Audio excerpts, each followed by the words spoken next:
All right, now, everybody. All right, now, everybody. Quiet, listen to me. We're going to start a show. Now, some of you people have been with me before. You know it's going to be a tough grind, but we're going to have a show.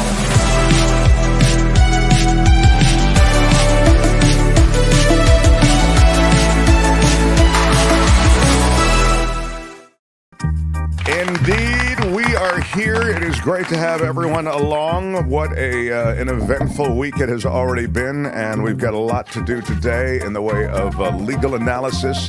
The great David Katz will be along in hour 2. We'll have some legal analysis prior to that as well. So the audience can't hear you because your mics are cut. Okay, well, I'm hoping that we can get through the day without too much controversy. Yesterday, I was almost run out of my own show because I didn't jump on the, oh my God, Tim Walz owned him and he was an incredible debate for Tim Walz. I told you straight that I thought it was about a dead heat and that maybe Vance had it just on style, you know what I mean? And now what's happened? If you read editorials from coast to coast in America, every one of them agrees with me. So I'm just saying, I mean, you hear it here first and you read it there afterward. That's all I'm saying, ladies and gentlemen. Yes, indeed. My rich history of self-aggrandizement continues today, and I'm excited for the future. Kelly Malloy first into the super sticker, super chat world. As a crowd-funded show, we celebrate those in the crowd who do fund us. Kelly Malloy with a $10 super sticker. Big shout out. Big shout out to Kelly. Been here since the beginning, and we really appreciate your support. Thank you, everybody who is part of the crew. Karen Cooper, okay, Mark, boast, boast, boast. That's right. If I don't do it, who's gonna? You know, I gotta get it out there. I'm a Tim Walz guy, but I'm just saying that... That is a damning non-answer. Yeah, well, all right. Randy says too many people don't like or want to hear things that they don't agree with. Again, I'm on team Harris and Walz. I don't want Trump to win the presidency, but I'm also ready to call things in America in this troubled time in a... I'm hearing an echo. That's why I'm... What is the echo, Albert, please? Can you explain the echo to me? Albert, thank you. Again, that's Kim's headphone that's going into the... It's outrageous, Albert. Do something. All right. Are you still hearing it? No, now I'm not. I think it's because she's muted. Yeah, cool. So very, very good. The audience can't hear you because your mics are cut. That's right. Your mic is cut, Kim. So now I can't hear the echo anymore. Yesterday, I got an email from the Harris Walz campaign. If I donate, they'll give me the Walz family Minnesota hot plate recipe or hot dish. Yeah, hot dish. What? Yeah, so, wow. Well, that sounds like it might be worth something. I kind of want the recipe. Yeah, why not? Give it a go. Well, we've got a lot to get to today. This is from an election standpoint, the last dash toward the finish line. Did Courtney and Matt invite you over for dinner? What is that? I was just trying to put it up there, but somebody else is putting it up there at the same time, which means it doesn't go up. Edward is saying, did Courtney and Matt invite you over for dinner? It must be, did Courtney and Mark invite you over for dinner? Isn't that what that should say? Or maybe explain to me who Matt is. Big shout out. Anybody? Nobody? Gonna leave me hanging? Okay. No idea. Sorry, I was muted. Matt is Matt Murphy, the author of the Book of Murder that was on the other day. Oh, very good, Kim. Good grab. Wow. I'm going to give Kim extra points for today for grabbing that, but then I take those points away for having the echo. So, she's even, though. That's the good news. I do think that Matt and Courtney kind of hit it off. I'm going to say something else about Matt and Courtney. If you missed this is on Monday. We had a prosecutor in who handles big cases, like serious, intense, true crime cases. Think about all of the stuff that falls into that world, into that realm. I think if I had to pick a mate for Courtney, I'd pick Matt over me. I think his look, everything about him, I feel like it vibes better with her. What are you thinking? No, I'm not. I love Courtney. I mean, I'm not. I have no intention of making any changes in my life related to Courtney. But I'm just saying. Again, I call it straight, man. I give you the straight, and I'm just saying, Matt's a better choice for her. Dreamy Matt, exactly. Thank you. You get it, K Plant. Dreamy Matt, according to Courtney. So, yeah, the cutie murder expert. Thank you, Nancy. I'm just saying that he's pretty formidable. So that would be my call on that. Wow. But yeah. Just telling it straight, man. I mean, hey, you gotta tell it straight. The Mark Thompson You Show. have to go into these things with a little swagger and confidence. I'm not feeling that from you today. Oh, well, I have confidence in some. I have confidence, but I'm also ready to call it straight. That's all I'm saying, Kim. That's I don't know. Yeah, I don't know what more I can say, but I've tried to do the best I can. Yes, thank you, Tim. I'm with Tim. Try to do the best I can. Well, that's your girl. Don't say that, says Julie. All right, let's move on. You see what happened? Who started on this? He comes You. from. Is that right? I started. It doesn't seem like something I would have started. I don't know about What that. the hell is going on?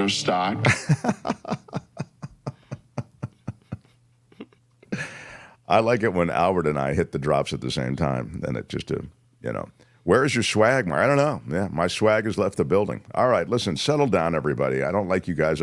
First, I give you the straight story on the debate, and then you're all over me. Yes, of course, I'm going to get into the latest information out of the filing out of Jack Smith's office. But first, I do want to mention the debate during which the mics were cut. The audience can't hear you because your mics are cut.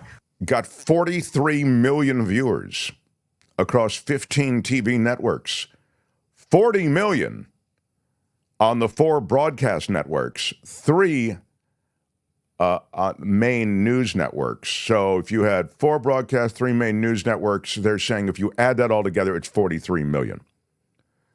25% less than the Harris-Pence debate in 2020, if you're curious about other vice presidential debates and how they weighed in. The Gore-Kemp debate is still the lowest rated debate. That was in 1996, 26.6 million. And the Harris-Trump debate, well, that's a presidential debate again, that got 67 million viewers last month. So if JD has shown us, says Luis, through the years of video and audio who he is, why would I be an idiot and give him credit for cosplaying as a reasonable person for an hour? I mean, of course, you're right. I mean, what Luis is saying is true. I mean, Big shout out. We talked about it yesterday. JD Vance is sorry to say it. I mean, I don't know to say sorry to say it because I'm not really like a name caller, but I'd say he's a despicable person in terms of his views of women, his views of the future of America. He wrote the foreword or introduction to the Heritage Foundation a tome, I think back in, I forget the year. Then he wrote again the introduction or foreword to the head of the Project 2025's book that he wrote. So, I mean, he's very much on board with Project 2025 is my point. So you've got Heritage Foundation, which really has birthed Project 2025, and then you've got the Project 2025 head, who is head of Project 2025, and J.D. Vance wrote the foreword or introduction, if you will, to that book as well. So all I'm saying is here's a guy who has shown you who he is. He has made statements about how he wants a federal abortion ban. He has made statements and written documents, like the forewords and introductions to which I've referred, that talk about the fact that he wants a Christian theocracy to take over in America. I mean, read it. It's there. Google it. And I find that policy that's informed by that, as we have seen by the Supreme Court, the overturning of Roe, et cetera, and now the barring of women from essentially making decisions over their own bodies along with their doctors, I find that to be, it's a deal buster. But it doesn't stop there, is my point. Also, and this is quite relevant to what we're going to be talking about a lot today, I think, in view of this new documentation about the January 6th takeover of the Capitol and the plan essentially to organize a coup, to organize and execute a coup.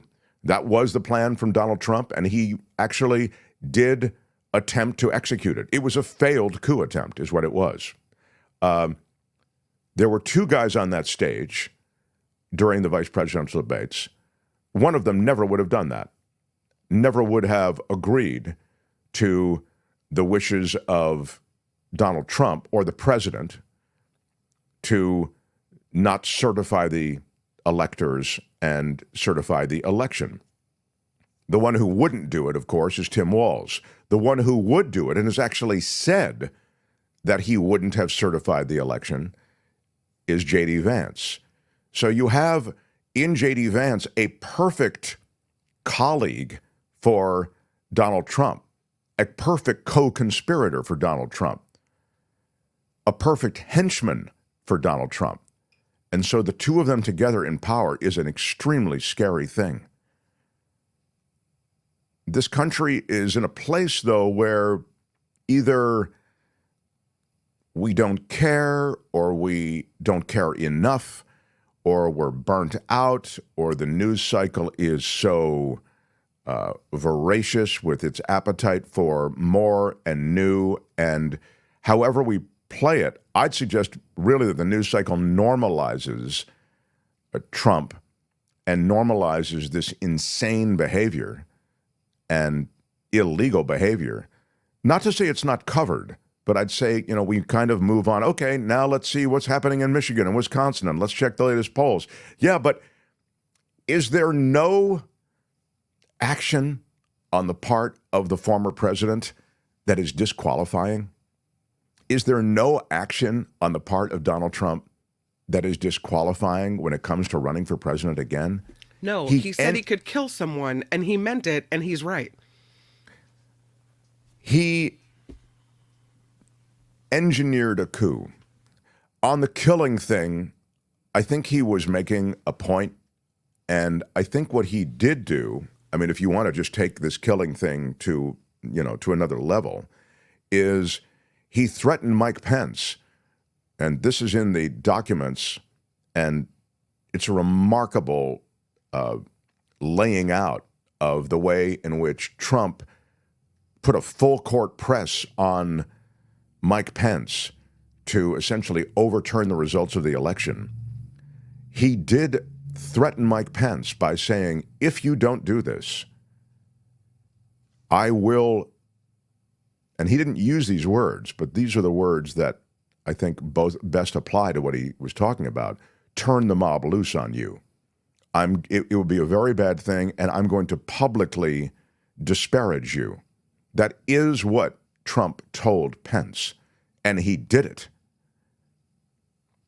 You mean legally disqualifies Trump from running? Unfortunately not. Yeah, Randy, exactly. There's nothing. I mean, this is a great country in many ways, but one of the ways it's not great is the idea that a felon can't vote, but a felon can become president. I mean, it's an odd thing. Jose says, if trying to overturn an election doesn't get you disqualified, what will? Exactly. I mean, it's just it's a remarkable thing. People in this country have short-term memory. That's true too, and we do tend to gloss over that which is uncomfortable. We do tend to romanticize the past. We even tend to give Trump credit for some great economy, when the truth is, at the end of his 4-year term, hit by COVID and unable to really institute any policies to attack COVID and to bring normalcy to society here in America, he kind of just turned things over. It was COVID denial. You'll recall the whole Hunger Games thing where you had to state by state fight for your PPEs, personal protective equipment, and you found yourself, state by state governors having to outbid other governors. There was no federal government involvement that was positive during COVID. The chaos that informed the Trump administration informed his treatment of COVID. Now, you can argue about COVID. Schools should have been open. Businesses shouldn't have been closed. Shouldn't have been mask restrictions. How come the stuff changed all the time? You can have that conversation. One thing I would say to you is, during a pandemic, you have a changing landscape of facts.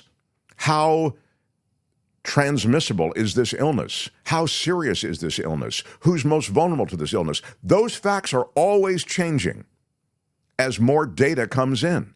And so your policy has to change. So all I would say, because there will be another pandemic, is what they tell you officially from the CDC, if there is a CDC, they're going to, the Project 2025, and the real plan, should there be another Trump administration, is to dismantle things like CDC, EPA, Department of Education, etc. But should there be a CDC or any other public official that gives you information, that information does change as data changes. So when you look back at COVID, I think you have to keep that in mind. For those of you who are just joining us, don't worry. We have one of the great legal minds when it comes to legal analysis in the English-speaking world who is joining us in hour 2. And I promise you, we will granularly examine the latest documents that have been released from special counsel Jack Smith's case against Donald Trump. I'm going to touch on it and share a couple of opinions along the way here from other legal minds, but I don't want you to worry. If you're just joining us, hour 2, we'll bring on David Katz, and he will hit the ball. We are stuck with Trump because Mitch McConnell and the Senate refused to do their job. Twice. True. You could have easily even navigated a negotiation with Trump to have him avoid impeachment and removal if he agreed never to run again. You could have made that deal too. But the reality is he has the GOP by the throat, and he is ready to tell them and remind them constantly that he's got them by the throat. So that's the word on that, whatever that is. It's The Mark Thompson Show. Anyway, we're talking about the vice presidential debate. And I was just saying that, you've got one guy up there who is still a, total denier of the facts. I do want to mention that there is a major heat wave underway. It's been underway in much of the country, wherever you are. We are getting a huge blast of it here in California. It's smashing records. It's expected to break more. The month kicked off with triple-digit temperatures in many parts of California. Millions of us in California under heat advisories through today. This has been an unusual October heat wave, and again, it still has to peak. There were, I think I saw 117 degrees in Palm Springs, which set not only a daily high for October 1st, but it made the city's highest temperature ever recorded for the entire month. 117 degrees yesterday.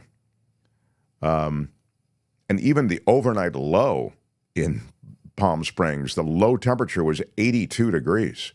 Phoenix has been sweltering under a much longer heat wave. They set a record high, 113 degrees. I only mention this because, the high temperatures are going to get higher. The dangerous weather conditions are going to get more dangerous. This is the state of things now.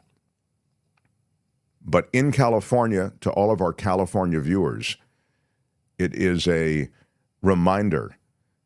Woodland Hills, California hit 113 degrees yesterday. And that is, it was Tuesday actually, they hit 113 degrees. That is a suburb of LA.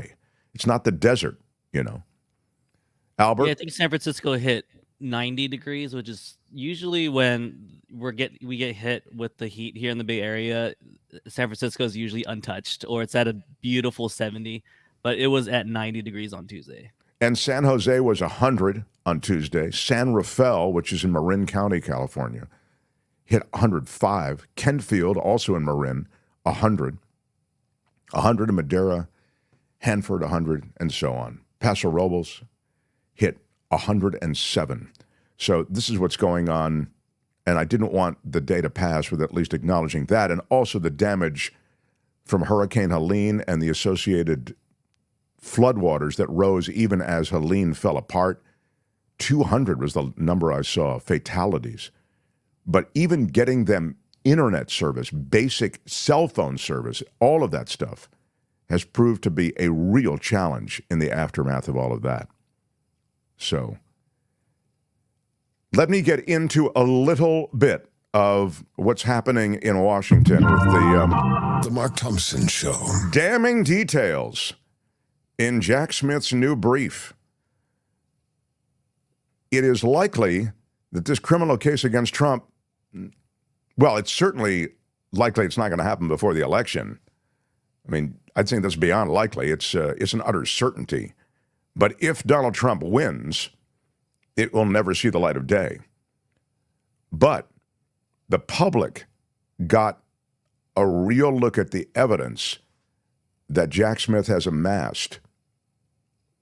And this orchestration of a criminal conspiracy to overturn Donald Trump's loss of the election was laid bare. It's a 165-page legal brief. It was unsealed by, again, this federal judge.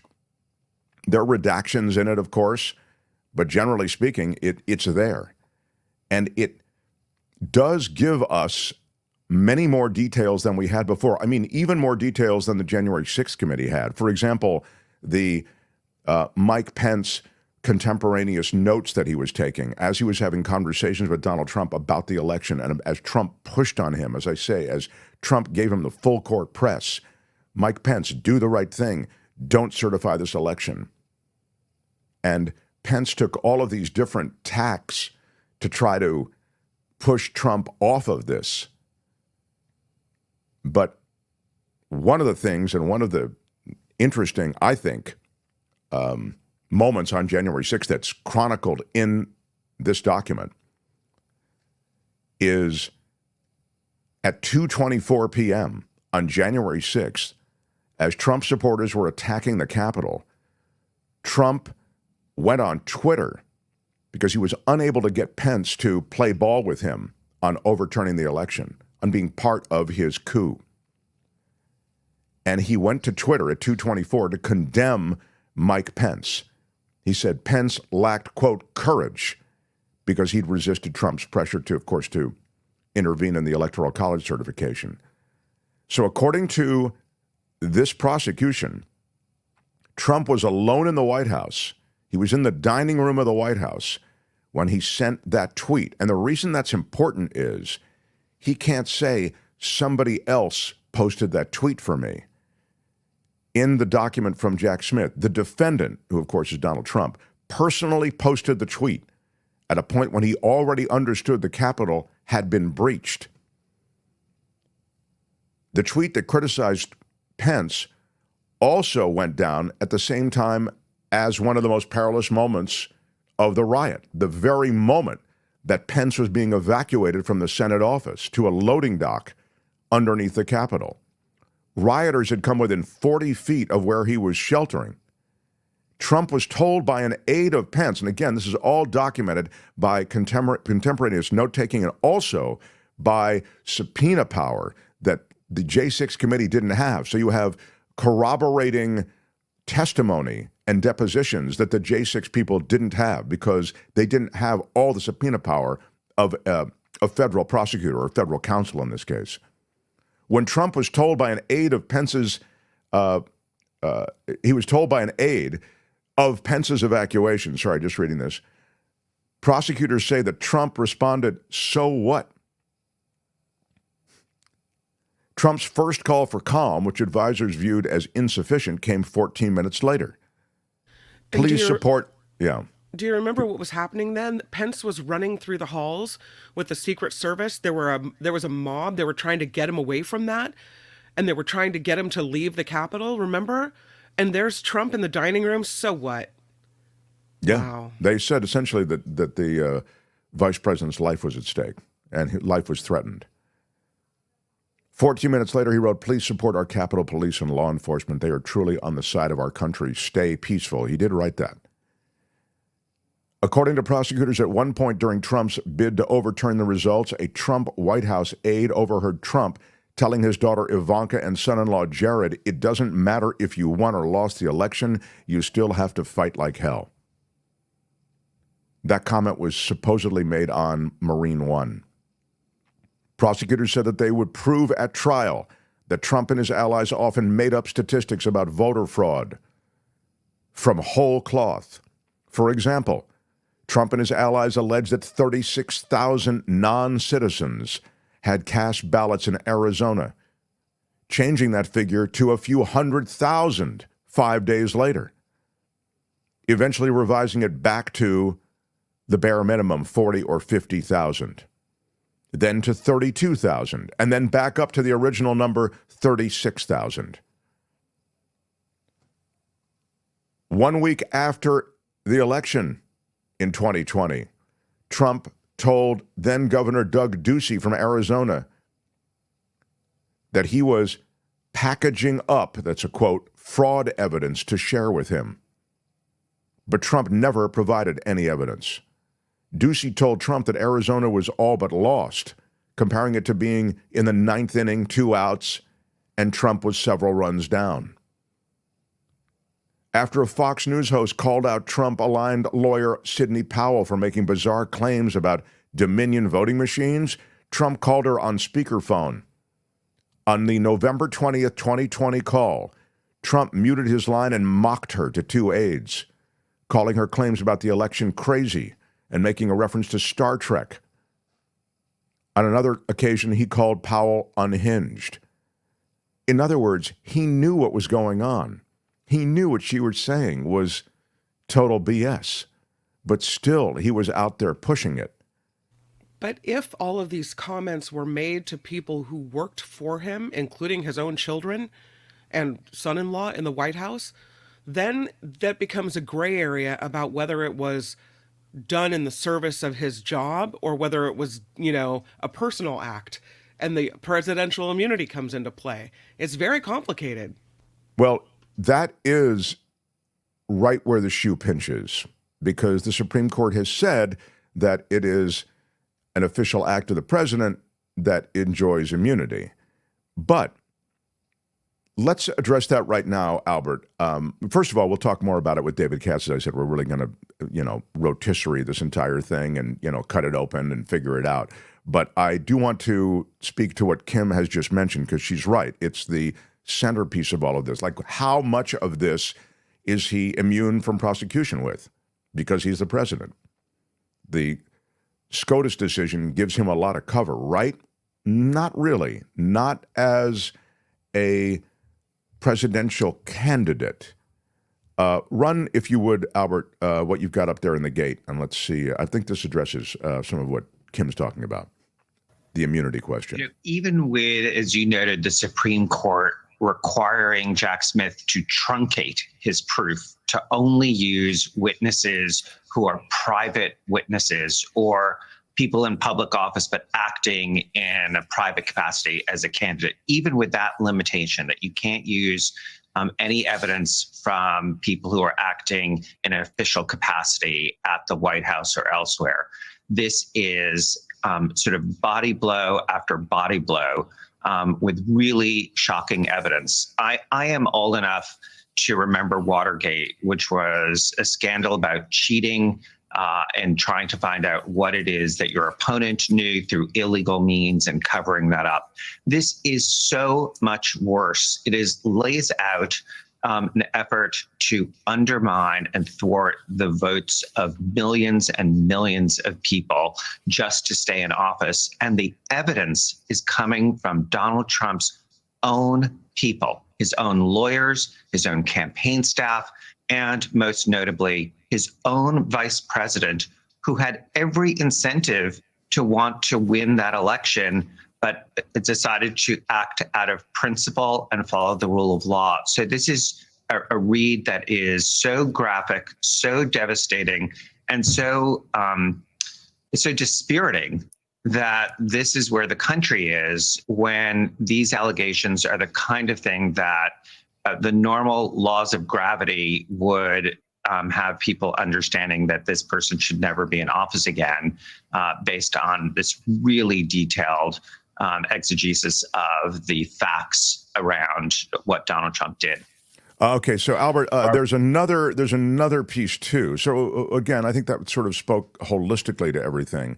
There's another piece too. I think the last one I sent you, which addresses a bit of what Kim is talking about. And again, because it really is a centerpiece issue on this, that is to say, how much of Trump's actions are protected in a sense by this presidential immunity that he's just been granted, and presidents have all been granted as a result of the Supreme Court decision. It would cover what he was doing in the Oval Office, but he can be in the Oval Office and still be acting as a private citizen. And that is what Jack Smith and his people are arguing. In fact, this brief is all about just that, why these actions are not eligible, if you will, for immunity. In fact, let me just read you from the actual document, the very thing that you're talking about, Kim. The defendant asserts that he's immune from prosecution. Let me just make this a little bit bigger so I can read it. The defendant asserts that he's immune from prosecution for his criminal scheme to overturn the 2020 presidential election because he claims it entailed official conduct. Not so. Again, these are the words of Jack Smith in the document. Although the defendant was the incumbent president during the charged conspiracies, his scheme was fundamentally a private one. Working with a team of private co-conspirators, the defendant acted as a candidate when he pursued multiple criminal means to disrupt, through fraud and deceit, the government function by which votes are collected and counted, a function in which the defendant, as president, had no official role. Now, let me just say what they've just said. The states handle the count. The states handle the electoral process. You, as president, have no official relationship with the states in that regard. Therefore, it cannot be an official act because you don't have an official relationship with the states in that regard. Let me give you another piece that is not mentioned here. He excused his White House counsel from meetings at the White House that were part of this conspiracy. He sat down with John Eastman, you'll remember. Eastman is being indicted, I think, in 2 or 3 states right now. He's been disbarred. He was a private attorney that Trump had enlisted. It's not the White House attorney. So it's much harder now to say it was an official action. Hey, dude, you got rid of the official guy. This is your personal lawyer who's now your henchman to help you with this coup. So yet again, more evidence that it's not covered by immunity. I think there's a lot here. It's still a hurdle, but it, I think, on facts, is a decent argument. The motion provides a comprehensive account of the defendant's private criminal conduct, sets forth the legal framework created by Trump for resolving immunity claims. This is a kind of introduction to what then is. This is essentially page 1, I think, of the indictment. Working with a team of private co-conspirators, the defendant acted as a candidate when he pursued multiple criminal means to disrupt, through fraud and deceit, the government function by which votes are collected and counted. And so it goes. Albert, you have that. Play me that last bit, because I think it also addresses this, and then we can move on. Yeah, this is in part about the. Go ahead, run it. It's fine. Mike Pence in the Supreme immunity. Court. Yeah. Hard for Trump's pressure campaign involving Mike Pence, for that to be a part of this case, right? Private conversations between a president and a vice president. But Smith argues because the executive branch has no role in the certification proceeding, and indeed the president was purposely excluded from it by design, prosecuting the defendant for his corrupt efforts regarding Pence poses no danger to the executive branch's authority or functioning. Is getting the Pence interactions into the trial the highest bar for the special counsel to clear here? And how important is that to this case? I think it is a very, very high bar, Anna. And I think that one of the things that Jack Smith understands is that he cannot put all of his eggs in that basket. If he is able to get, for example, those notes and those conversations in as part of his case in chief, that gives him a huge leg up in terms of establishing the fact that these people were not acting in any official capacity. They were running mates. They were talking about a campaign, and that's what they were trying to secure, was a victory that Donald Trump knew he had lost. However, what this brief lays out very, very clearly is that if you take that stuff away, I have enough, as far as the prosecution is concerned, to put on the table in front of a jury or in front of a judge to establish that Donald Trump knew that he had lost and he was engaged on his own in another campaign that involved no official acts connected to what his responsibilities as the president are. And I think that that's important to understand.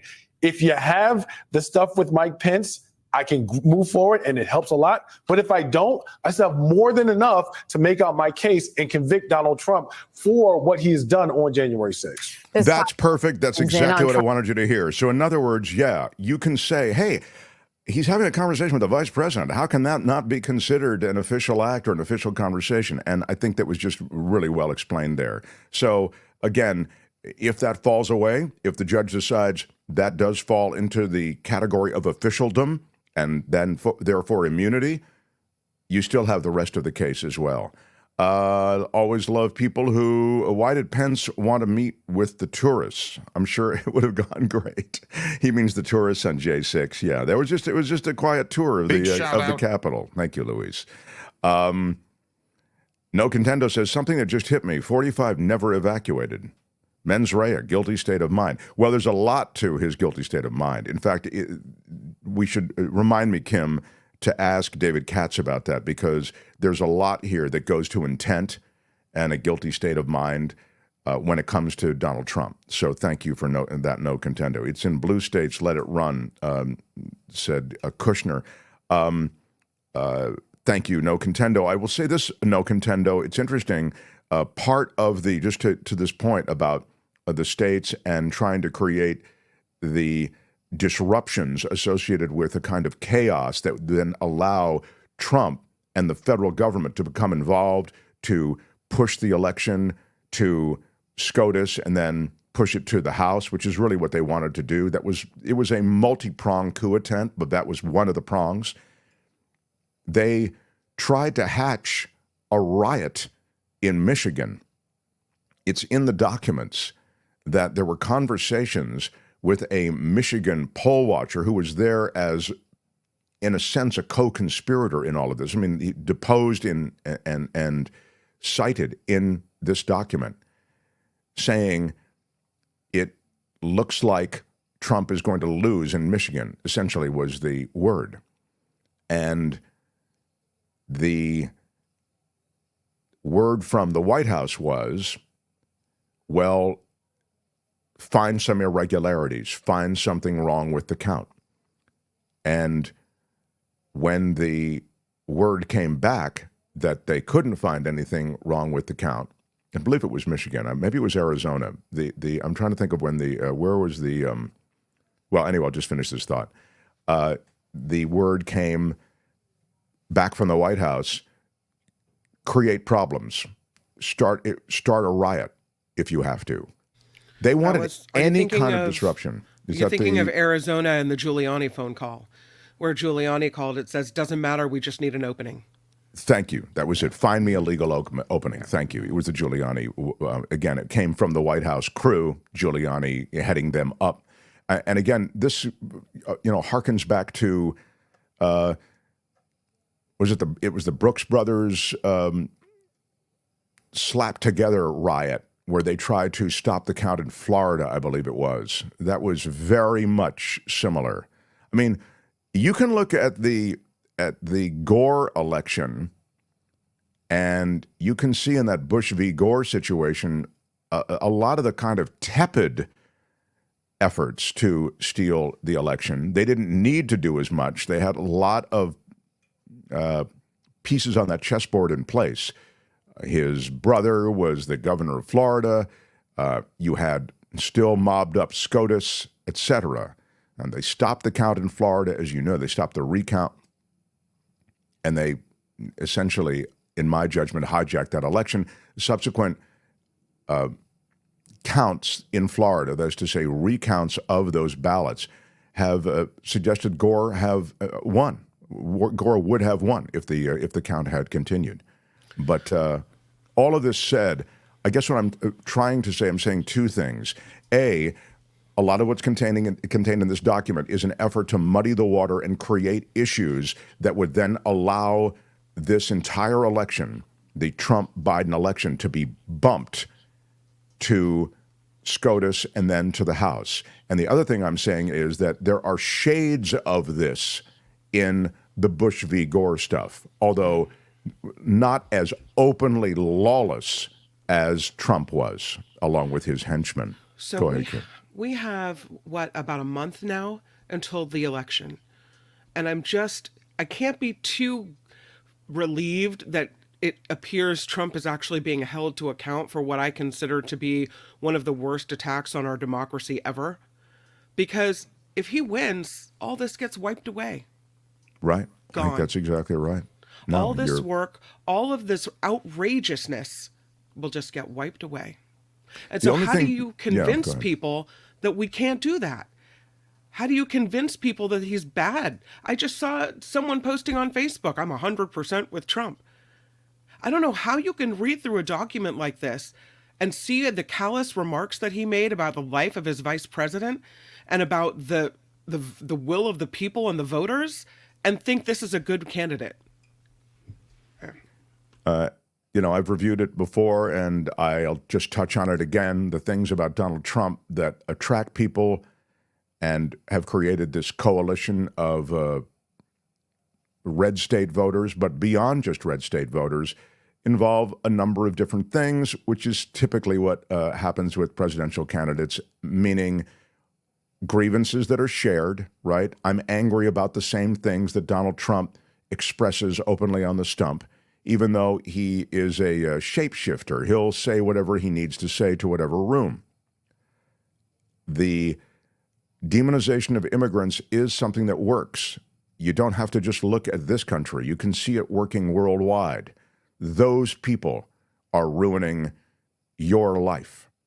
That is it's a hack, utterly absurd notion, but it is one that he has found politically effective. And as I say, it's been politically effective worldwide as well. I mean, look at Europe and the legitimate immigration crisis that they've had, and look at the rise of the far right because of the demonization of immigrants. It's not about policy. It's about those people are ruining our life. That's why you saw Donald Trump again saying something outrageous today.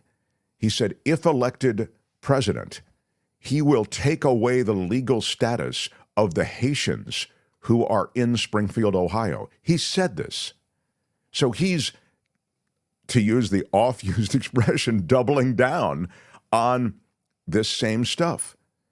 Again, immigration and the influx of people into America is a legitimate thing to be dealt with, but it can be dealt with in many ways that are rational. This idea of these massive deportations, which would be, let's just go with the expense. It would be so expensive, it could literally cripple the American economy to try to begin these, to deport everyone. I mean, he's talking about deporting millions of people. No, but in Springfield, didn't they wanted these people? They had openings and jobs and factories that were going to close down because they didn't have enough workers, right? That's exactly right. And, Kim is right about that. Send these people away, and then what happens to the jobs in this community and the economy? They also had many vacancies. They had many properties. It was in other words, they talk about the fact that there's no place to live. Before those people got there were a lot of places to live. In fact, the real estate market in Springfield, Ohio, was in a free fall. So it was a community hobbled by bad economy.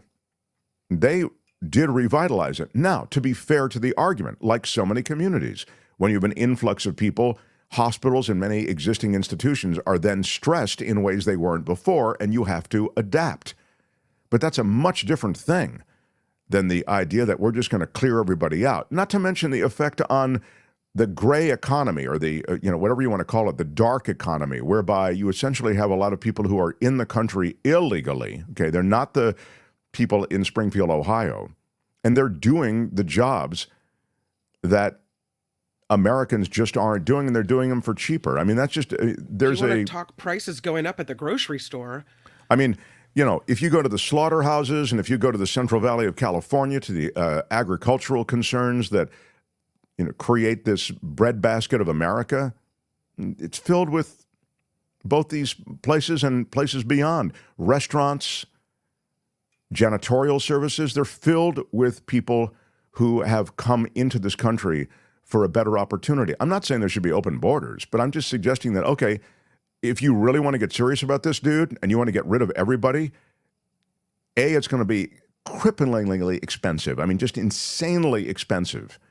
You're not going to do it. It's just rhetoric anyway. But the other thing is, Donald Trump, because you employ these people at Mar-a-Lago. There are plenty of people who are employed at Mar-a-Lago and at Bedminster and at all of his different resorts and facilities and hotels in Las Vegas and beyond.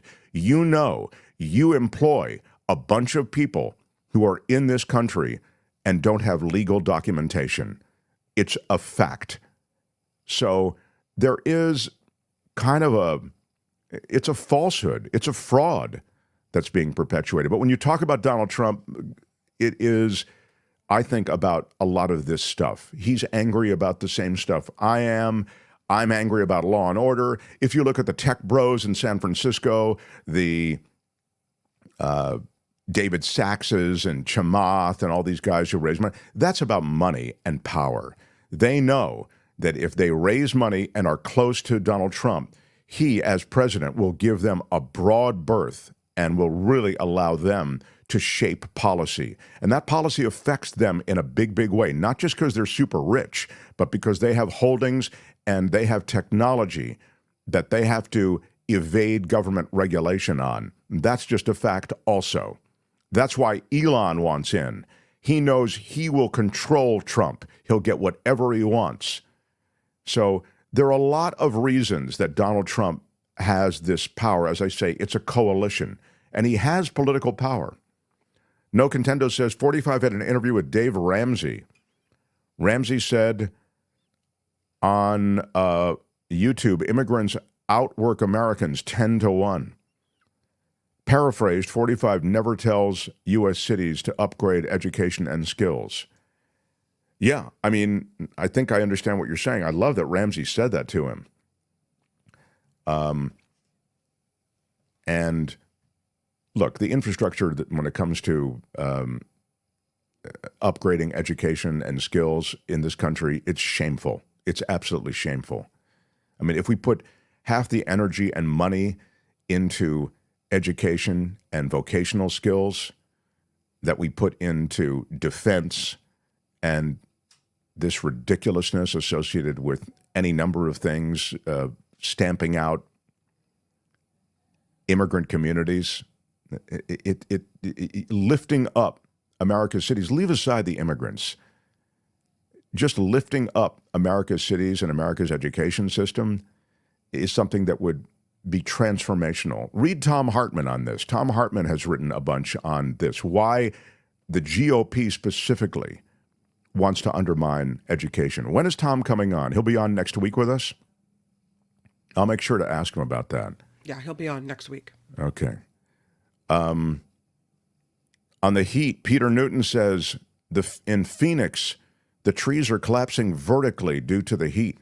The trunks are twisting and gnarling. Wow, is that right? Send me a picture of that. That's brutal, brutal.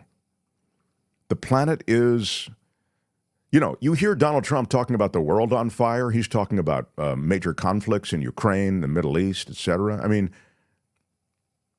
Trump couldn't have any effect on all of that. He doesn't even understand the nuance of the Ukraine-Russia relationship. The Middle East is filled with detail that he doesn't care about or know. But what he's ignoring is the world's on fire from climate. The world's on fire that way.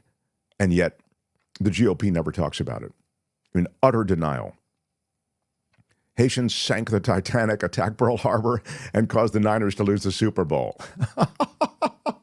Love Donnie Dimwit and JD, says Luis.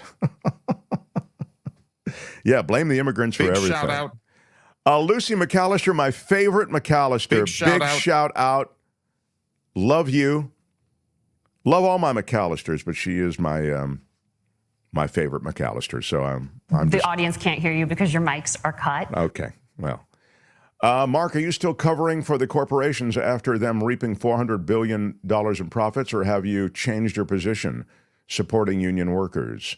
Uncle Scrooge for $5. Big shout out. Thank you for the super chat. I will respond to that because, as usual, my comments have been twisted and taken out of context. I mean, you can go back and look at what I said.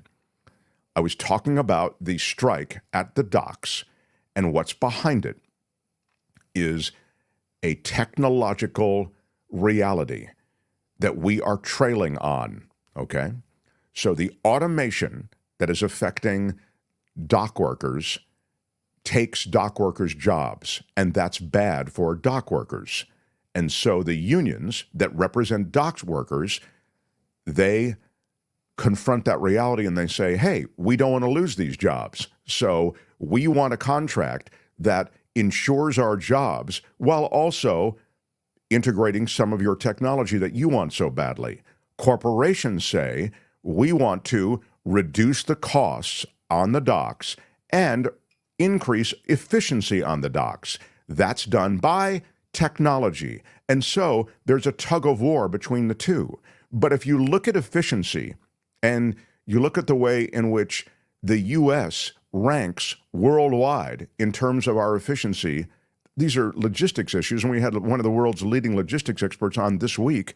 You know that technology is where we're lagging behind. So if you think I'm anti-union that way, I think you're twisting what I'm saying. I'm saying that the essential aspects of that union negotiation involve somehow integrating that technology while protecting union jobs. I mean, they're going to have to buy them out. You understand that? That's what it's going to be. They've offered them increases of 35%. And that's not enough because it's not just about money for them. So I think that's a bad bust on me, man. I'd be happy to have you, I'd be happy to cop to whatever. I'd be happy to apologize, but I just think it's a bad bust. The Heilers say, how can we prepare for a Trump presidency? Well, that's a great, I just don't, I don't know what we is, if we, the country, or the Heilers. How the Heilers should prepare, or how the well, we in general, do we have to wipe all of our YouTube shows off, every negative thing we've ever said about him, or yeah, I gotta have to, be worried about going to jail? I don't know. Every day I'll come on here and go, wow, I'll tell you today how Trump is even better than I thought he was yesterday. I mean, he's amazing. The guy is... There's never been anything like this. Exactly. I never thought that, I was so wrong. I've never seen anything like it. Exactly. Yeah. Trump. Rampage Radio SF. Where's Jeff Daniels in the newsroom speech? Thank you. Yeah. Boy, that was was that a Sorkin show? I think it was. $5 from Wes. Thank you for that. Big shout out. Super sticker. All the Sorkin shows have big speeches in them. That's if you watch a show or anything from Aaron Sorkin, there are big speeches. So Newsroom was one of them. If you go back even to A Few Good Men, the Tom Cruise movie, there are speeches in that. If you go to West Wing, everybody's always making a speech. People don't talk like that, but wow, it's great. It's great stuff. Aaron Sorkin writes really great stuff. And then I've told you the story that I got off that plane. Remember, I went back to Washington to see my dad, I think, at the time. And when I got off the plane and I went into the baggage area, this guy comes running up to me and he says, Mr. Sorkin, can I get your autograph? And I said, I think you got the wrong person. He was carrying this big poster board with him. And he said, please, don't do that to me. I just want your autograph. And I said, dude, I'm not Aaron Sorkin. He said, come on, just give me your signature. And I looked down, and it's a West Wing script that has been pasted on this poster board. And I said, look, I'm so sorry. I'd happily sign this if I were Aaron Sorkin, but I'm not. And he said, look, I know you're Aaron Sorkin, so you can stop with this. Just sign it, and I'll leave you alone. And then I see there are a few other people behind him. You know, he's come with, I think, 3 others. And they all have stuff that they're holding. And I said, I am not, this is it. Why are you not talking about Trump? Why are we talking about your Mark Thompson stuff? Why? Dude, I just did 45 minutes on Trump, okay? I just did 45 minutes, and I'm about to do 45 minutes more. I just did 45 minutes on Trump, and I'm about to do 45 minutes more.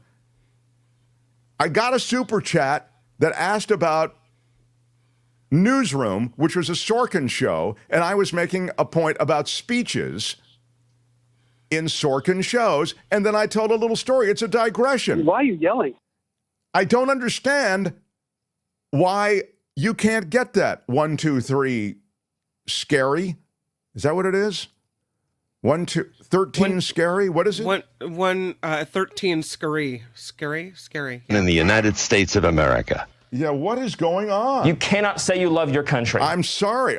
All I was doing was trying a small digression so that it's just not wall-to-wall slamming you. I'm about to do 45 goddamn minutes on Trump after I just finished 45 goddamn minutes on Trump. I don't understand it. Whoever is producing this thing has no idea what they're doing. I mean, I don't get it. It's fantastic. I don't get it. This should put you in a better mood. Look at this.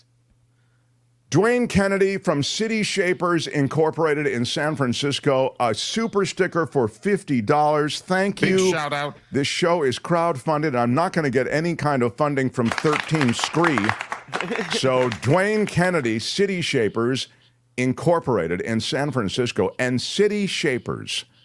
Albert, Google City Shapers. What kind of thing do they do? I want to give them a big wet kiss right now. Google it. If you needed to be shaped, then this if you is where need would your wanna city go. shaped in San Francisco, they know how to shape cities, and they can do it wherever you are. Dwayne Kennedy. Albert will tell us Urban what planning. they do. Urban planning and development consultants. Oh, that's really cool. That's really cool. Wow, that's really interesting. I love that urban planning stuff. I think that's where life is, man. That's really cool. Look at City Shapers. Yeah. Wow. Good stuff, City Shapers. Thank you for the love, and we show you a little love back. Dwayne Kennedy. Great stuff, man. Yeah. Thank you very, very much. Smash the like button with your iron rod. Screw my Aaron Sorkin story. I don't. The audience can't hear you because your mics are cut. Yeah, my mic has been cut. God, where is that guy? I should yellow card him. But he must have just jumped on. 13 Scary must have just jumped on. But 13 Scary, I mean. Anyway, look, what can I do? I do my best. I do the best. I've tried to do the best I can. Thank you. Tim Walls and I, we both try to do the best we can. No Contendo says what? Dock workers, union president met with 45. 45 said he'd fire striking workers. How does union president walk into that hoping for a positive result? Well, he's already celebrated the discharge of so many workers. You know, the union thing, when it comes to the two parties, it's not even close. Here we go. Oh, I guess I will no longer refer you to people, and I will just unsubscribe. Have a good day, Mark. Wow. Good day, sir. Man, he really, 13 Scary, really he hits me with a body blow, and then he hits me with a good day, sir, on the way out. Very, very tough. Well, 13 Scary, I did 45 minutes on Trump. I'm about to bring on David Katz, and we're about to go over the entire document if that's not good enough, and I do a little digression about Aaron Sorkin, sorry, brother. I mean, I do the best I can. But I mean, again, I've tried to do the best I can. Exactly. No, I think we don't. We don't. We just give him a sayonara sucker and send him on his way. Well, I don't really. I don't really. I mean, I'm kidding around when I. But I guess I don't think love he it when is. you're angry. All right, I don't know. Hey, which one of you is Mark Thompson? Exactly. Which one of you can I yell at? Sally in Cali, thank you for the super chat. What is she saying? When can I be your favorite Sally? Big Sally. You are my favorite Sally. I don't think we have any other Sallys in Sally. That girl. You're my favorite Sally, Sally. Right on. Uncle Scrooge is saying a 30% raise over 5 years is minuscule to the record profits recorded by corporations since the pandemic. Workers have not gotten, let me just see that, not gotten a fair piece of the pie. I never said you were anti-union. Thank you for that. That last comment really appeared to kind of paint you as anti-union, and that's Yeah, not that's not the case. I have to say, Uncle Scrooge, you did seem to say that. That's, but I'm glad we've reached this new kind of bromance, and we can agree. Then it's about money, in part. So you're saying it's not enough money, okay? Mark, you missed his apology for what it's worth. Oh, maybe whose apology was that? Did I miss 13 Scree? 13 Scary? Whatever it is? I'll go scroll and look for it. Yeah. If you apologize, 13 Scary, then I hope we can come back someday. Anyway, these are the things that, we pay. Look, we try to integrate the conversation in many ways, both with people in the chat and also with digressions that, kind of work in. But but again, I've spent a lot of time on Trump. I try to also punctuate the show with some other stuff that might be relevant. And that's all I was doing. And sometimes I punctuate the show with things that aren't particularly relevant. I mean, that's just a fact as well. My bad. I'm sorry. Oh, I'm busy. I've been waiting to hear your show. I wanted to hear your input on Trump. When I clicked on, I was listening to you talk about Sorkin. I see. Okay. Well, that is kind of what I thought. Maybe you just got here. Oh, well, look, I want to see your apology. And I want to apologize. Would you like to apologize for what you've done? I want to apologize for yelling at 13. I stand corrected. And I apologize. I misspoke. Right. And I also want to say, what else, Albert? Do I want to go full Tubin? Maybe Tubin. My words upset so many people. I want to apologize to the Asian community on his And I wanted to apologize to the Asian community, the Asian American community. Yeah. Okay. So. Was wrong, it was stupid, and I'm trying to be a better person. Thank you. Yeah, exactly. So, I mean, it's a kind of... I think there's a hint of desperation. I really do. I think I am a bit desperate. You're right, Simon. I don't know what the... Anyway, no one apologizes like we apologize on this show. We have more apologies at our fingertips than you can imagine. When somebody apologizes publicly, we are all over it, and we integrate it into this show. I think 13 and I are back on good footing. I hope we are. I think 13 is right, though, says Mike. I don't know what he's right about, but 13, welcome back, says Unique Metal. Anyway, thank you, 13, and I'm very happy that we can walk on the beach and read poetry to each other again soon. Now. Yes, exactly. We are BFFs again. So good stuff. Kim, I want to ask you a point of... The Mark Thompson Show.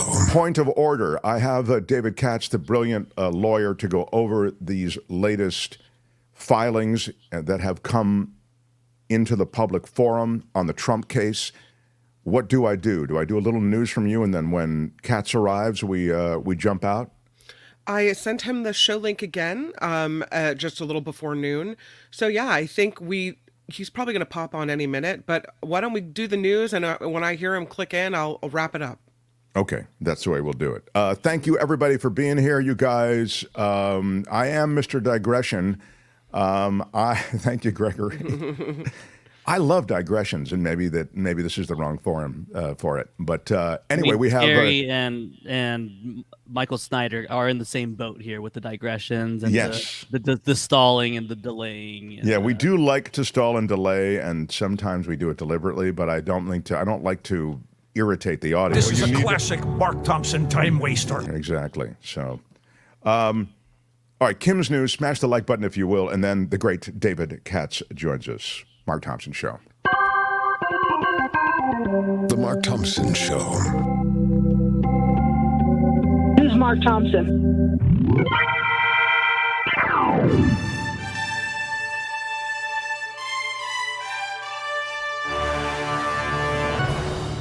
On the Mark Thompson Show, I'm Kim McAllister, and this report is sponsored by the incredible people at CoachellaValleyCoffee.com.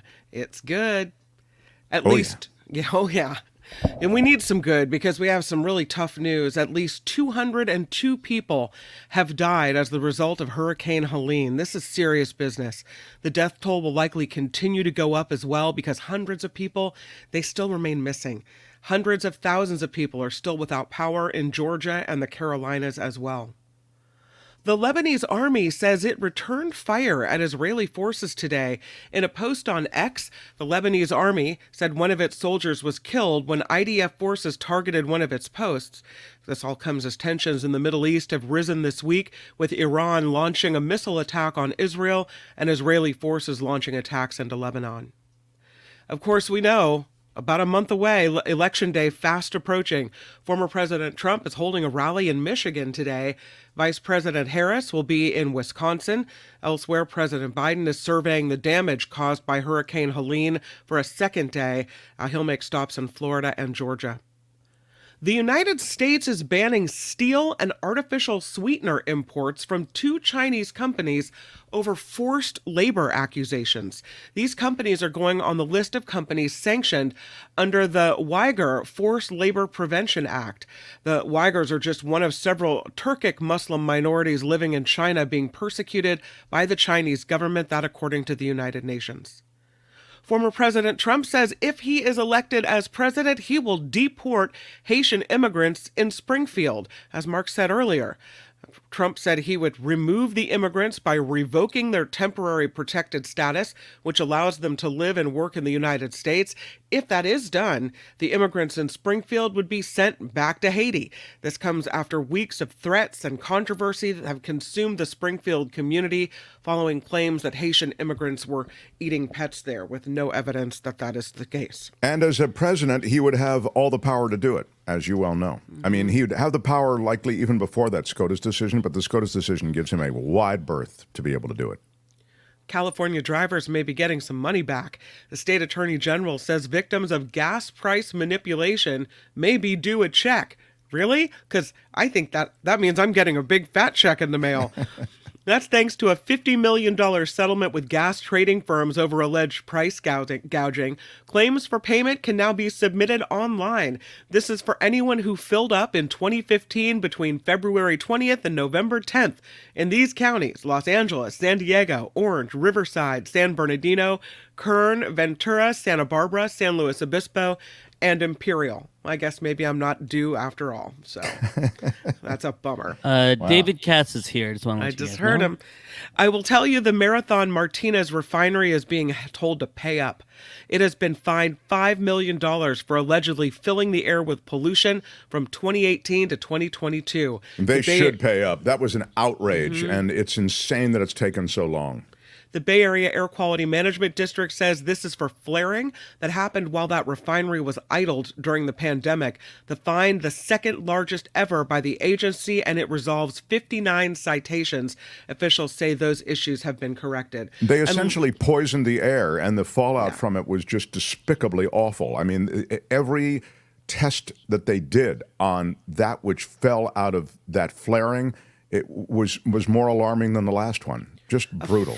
A $5 million fine doesn't seem like it's enough, does it? No, I agree. It seems more like a slap on the wrist. I agree with you. Yeah.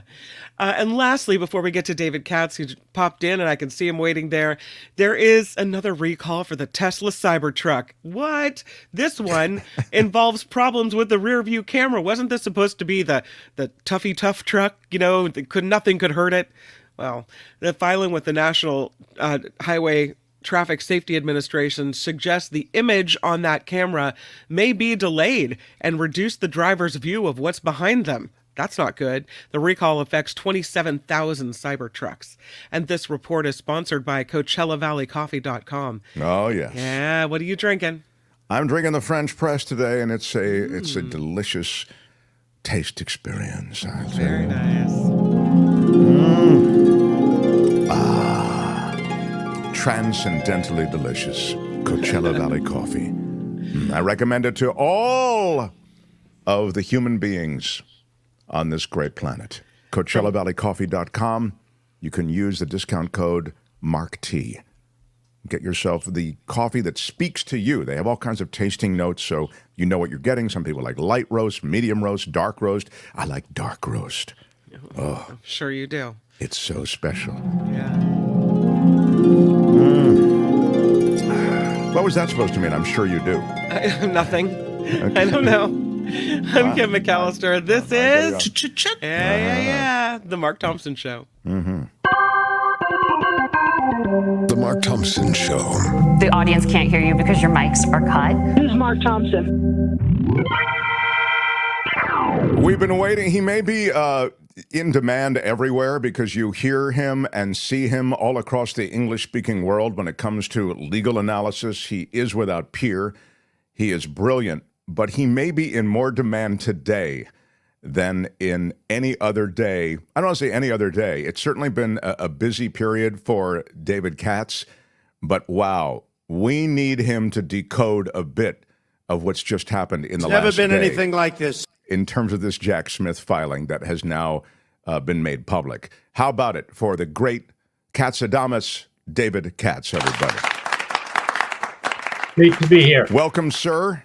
And the thing that jumped out at us, and we tried to address it a bit in the first hour, is the way in which this filing from Jack Smith affects Donald Trump, given the fact that part of the filing does involve conversations he had with his vice president. In fact, that was the center of part of the coup attempt, was to actually get Mike Pence to be part of things, to not certify the electors, and by so doing, not certify the election. Wouldn't that be, was the question we were asking and sort of wrestling with in the first hour, wouldn't that be an official act because it's a president speaking with a vice president, and therefore being immune from prosecution, of course? Yeah, there's certainly the danger that ultimately the U.S. Supreme Court will hold that this is an official act under this very complicated framework that they set up last summer to evaluate so-called presidential immunity, which is the immunity that a president has not while in office, but even after office. They made it very clear in the U.S. Supreme Court decision, Mark, that anything that he did with the Justice Department seems like it was official. So you would think, okay, well, I don't like that decision. I don't agree with it. But how about anything he did with the vice president is like anything he did with the Justice Department, and therefore is going to be held a core function and official act, not be allowed to constitute one of the charges, and also not even be allowed to come into evidence. The counter to that Jack Smith would make is that, number one, he was part of a different branch of government. He is, after all, the president of the Senate, and he was dealing with a different branch of government. You could say, well, what difference does it make? It's all part of the government. And if Trump was dealing with the government, but at least it does it, it's distinguishable. If the U.S. Supreme Court wants to go that way, they can say his attorney general, who's part of the executive branch, is different from the president of the Senate, especially because there was something that Trump wanted him to do as the president of the Senate. It was a function of another branch, not an executive branch at all. It was a function of Pence in the legislative branch, whether to certify or not certify the election, whether to send it back to the states for them to send new slates or not. So that would be one of the arguments. And the other argument is that it's overwhelmingly personal. It's being done as a candidate for office and not in his official duties. He has no official duty as the president, either within the executive branch or within the legislative branch or anywhere in the federal government. He has no jurisdiction. He has no sway over the counting of that vote. It's coming in from the states, and it's a simply ministerial act. So they would say, Mark, that if they want to say that, and if Chutkan, I believe, will say that, that this is different. And then once they say it's not a core function, then they're into this area of presumptive immunity. And you're allowed to rebut the presumptive immunity. So that argument goes, let's look at the actual facts of this situation, particularly the not tamping down, particularly this amazing new comment, so what? So let's look at the facts of it. By now, he's lost the election. All they have left to do is the ministerial act of counting it. Trump has fomented this huge riot and marauding of the Capitol. It's in progress. Someone comes to him and says, oh my goodness, I'm watching Fox. I'm looking at the Twitter, as it was then called, and I'm seeing that the vice president is in mortal danger. And Trump says, so what? So what? So the argument is that even if you have to rebut this presumption, that does rebut the presumption that this was a purely personal act. No way in the world would a rational person. Now, of course, the Supreme Court has some pretty irrational justices on it when it comes to these decisions, doesn't it, Mark? But no rational person would say that that was in the course and scope of the official acts of the president to say, so what, when someone comes and says, your vice president is in danger of being killed right now. So what? He speaks, Jack Smith does, in this document to some of this that you're speaking of, you know, and I'm wondering, and I'm seeing it in the chat now, for example, what the president can actually do. What you said quite well, and I think what he notes also in what I've read from the documents is you've said, you know, certain things you're not involved with as president. I'm kind of restating what you just told me. And because you're not involved with as president, this thing that you're asking for or whatever, it doesn't fall into the officialdom of your presidency. And as a result, you're not covered by an immunity that would be conferred to the president. What is being asked is the president now, with this SCOTUS decision, this is a bit of a digression, but it's also quite relevant, is the president allowed to ask for anything? I mean, this kind of goes back to other conversations you and I have had about this, David. Even if it's illegal, I mean, that is to say, even if it's not kosher, if it's not, in this case, you know, him trying to essentially engineer a coup, is he allowed to do this, and his conversations are protected by some kind of presidential immunity? Well, his bad intent is not the linchpin. That's what a lot of people thought. They thought if you're doing something really awful, let's take, for example, you go shoot the vice president. It's very clear if you go shoot the vice president on Connecticut Avenue in Washington, D.C., that you've committed a private act. If you sit in the White House and you order the FBI to shoot the vice president, there really is authority in the U.S. Supreme Court that is not prosecutable. I know that sounds unbelievable, but anything that he does with the Department of Justice and with the FBI was considered verboten. It was considered off limits and part of presidential immunity. So if the U.S. Supreme Court wants to insist on this, and they'll get another shot at it, Mark, they're going to say, we said it the first time, we say it the second time. It's not the bad intent. I suppose that if that happened, the Washington, D.C. police could arrest and try to prosecute a president at the time.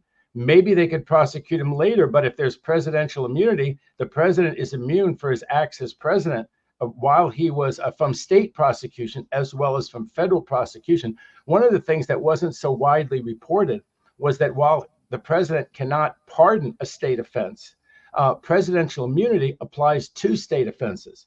And therefore, you can't just hand it off to the state government or to the Washington, D.C. local government and say, oh, well, you could prosecute, although the U.S. Department of Justice could not. It is really as broad and sweeping, Mark, a prohibition on being prosecuted. It really does make the former president a former king. And I thought that one of the reasons, I thought there's two things that are interesting to say about this. I think it got a little bit oversold that there was a real chance of Trump going to jail for this, because there was this case called Nixon v. Fitzgerald, which we talked about on your show. And everybody kind of held their fingers up like, like the devil was approaching, like this can't be happening. Why are you talking about Nixon v. Fitzgerald? They're not talking about it on MSNBC. No one's considering this case to be real.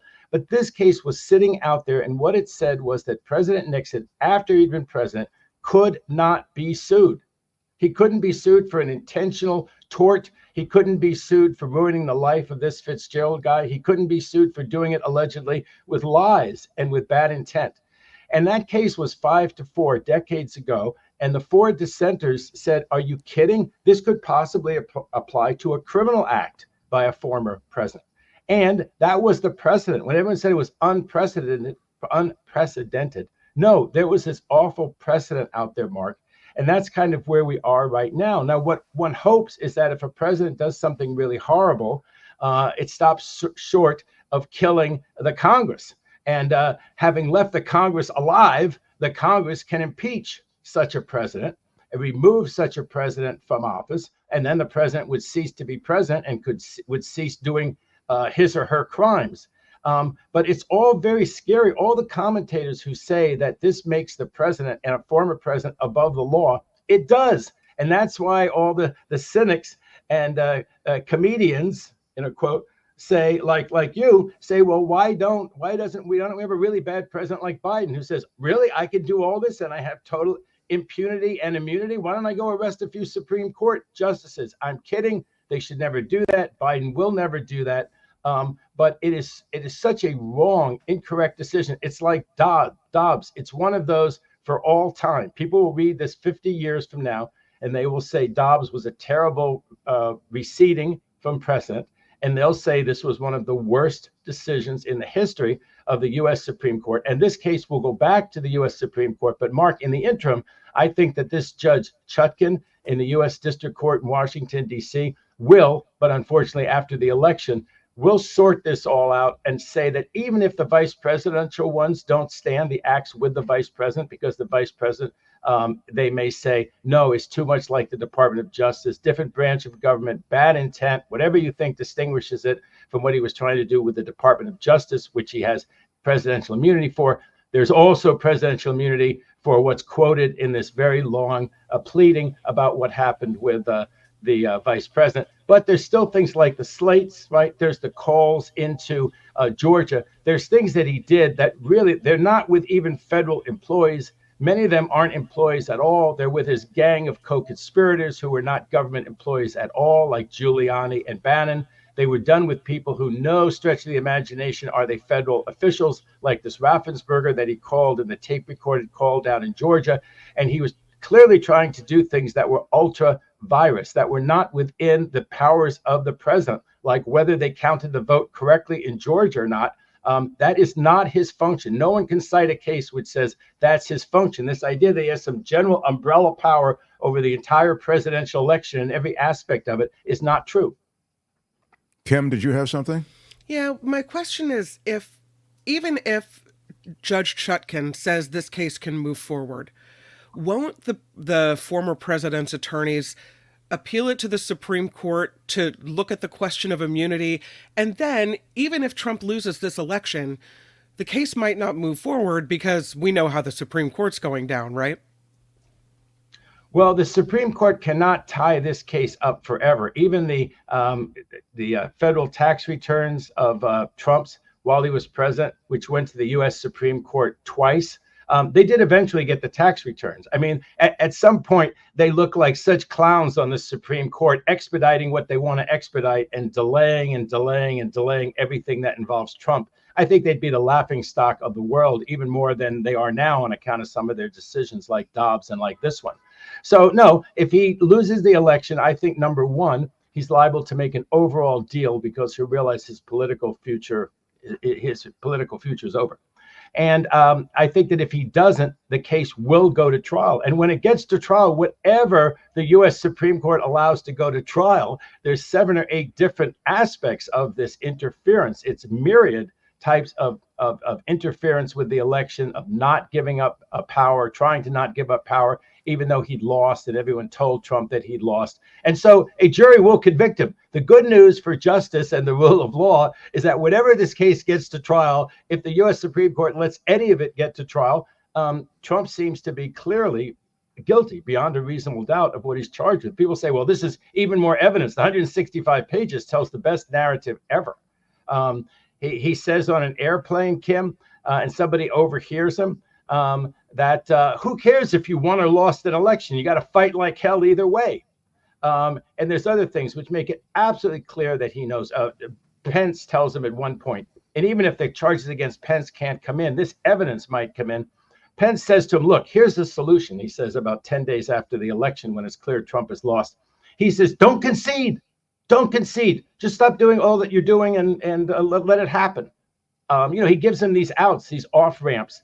And it's clear that, Trump doesn't want to take any of them. And they have compelling evidence that they're presenting now. So he will be found guilty, Kim, at a trial eventually. Of course, if he does win in 5 weeks, he'll tell his new attorney general not to bring this case forward, or he'll self-pardon. Probably the first one is more likely than the self-pardon. The details that come out in this case, even as it doesn't actually necessarily get hatched for the reasons that you suggested, if he wins the election, it just gets flushed. They still remind us of J6. When Trump's efforts to overturn the election through lawsuits and fraudulent electors failed to change the outcome of the election, prosecutors allege that the former president fomented violence, with prosecutors describing Trump as directly responsible for, quote, the tinderbox that he purposely ignited on January 6th. The defendant, this is all a quote, also knew that he had only one last hope to prevent Biden's certification as president, the large and angry crowd standing in front of him. So for more than an hour, the defendant delivered a speech designed to inflame his supporters and motivate them to march to the Capitol. So it reminds us of the horror of January 6th. It reminds us of the coup attempt on the part of Trump. And this is the political which exists alongside the legal, David Katz. The political realities are that January 6th actually does poll as something that really bothers the American voter. It's an issue that does track with the American voter. And I'm wondering to what extent, in this case, we've seen law and malfeasance of all sorts sloshed together with politics in the case of Donald Trump. I'm wondering if this won't actually remind everyone of the January 6th debacle and everything associated with it. Well, one thing worth bearing in mind from a political point of view is that these events, as awful as they were, are about 4 years in the past. And if you look at elections, do voters vote on things that are 4 years in the past, or do they vote on more immediate things? We have this terrible war escalating in the Middle East. We have the war in Ukraine, and the Democrats and Republicans have strikingly different views on whether to appease Putin or not. We have the dock strike, which may force prices up in the next, few weeks. We've got all these kinds of things going on, and people do vote, Mark, on the much more immediate issues. It's very good that people are remembering this one, because this is an issue that should last 4 years. It should last 20 years. A threat to democracy. We really haven't had this. I mean, Lincoln had a free and fair election during the Civil War. We've never had anyone block the peaceful transfer of power until Trump came along. And of course, it's really, really scary, because while you don't think about democracy in as stark terms as, let's say, President Biden talked about them, the reality is that all of us assume that our wishes get carried into law, that if some president gets out of line, we're going to remove that president. And that's what keeps presidents doing what the people want, generally peace and prosperity, civil rights, all those kinds of things that we just kind of expected. If you fall way out of favor on that, you get ousted. And then, of course, there's Trump, who fell out of favor, did a terrible job as president. And then when the vote was against him, refused to leave and did all of these things. So, yes, it certainly brings back to people and makes more immediate what happened 4 years ago. But you see how well some smooth talker like J.D. Vance could do during the vice presidential debate, where he managed to sort of minimize and detract from it and, sort of sell it in a nice way, like something only Democrats really cared about. And then, he got asked that good question by Walz, right? He said to him, did he steal the election? And he evaded the question. What was the exact question? Did Trump lose? And he wouldn't say, yes, Trump lost. I mean, the obvious answer, except that you're a lackey of Trump, is that you answer that question in a way that helps Trump and Vance win, which is, yeah, we fought like hell. We lost that time. We're going to come back and win this time. We're going to restore all the great things that we did during the Trump years. That's the right answer. But he couldn't give that answer because he's so terrified of the repercussions from Trump, which of course gets all of us terribly scared. The vote may get counted right this time if Georgia doesn't, mess it up, and other states don't mess it up with these Trump boards. But imagine people in America, and I know a lot of your listeners get this as well as you and I do, Kim does, but imagine somehow this guy gets back into office. What's Vance been picked for? Why is Vance standing there and not Pence? Vance is standing there, not Pence, because he will do Trump's bidding. Now, Trump may bet wrong on him, right? But Trump is sure betting, and it sure looks like that when Trump somehow gets in there and then the Republicans lose the next time, that they will monkey with the vote to keep the Republicans in power, even though they lost. That's the legacy of Trump, because, there are so many divisive issues, Mark, and I get people break on all these different issues, and I don't tend to get angry at the other side for having a different opinion. But the one that stands out for me above all of these things is what Trump did on January 6th. That is the one absolutely unforgivable sin that no one should vote for him again, because this man absolutely planned to steal the election, even though he lost it. And of course, then he would have been much more autocratic and authoritarian. That's what people do who steal elections. They always become more autocratic, more authoritarian, more bent on revenge on the people who tried to get them to obey the rule of law, which they just flouted. Well, James Watson says it. If they get back in, we'll never have a fair election again. I think that's a reasonable and defensible proposition. I'm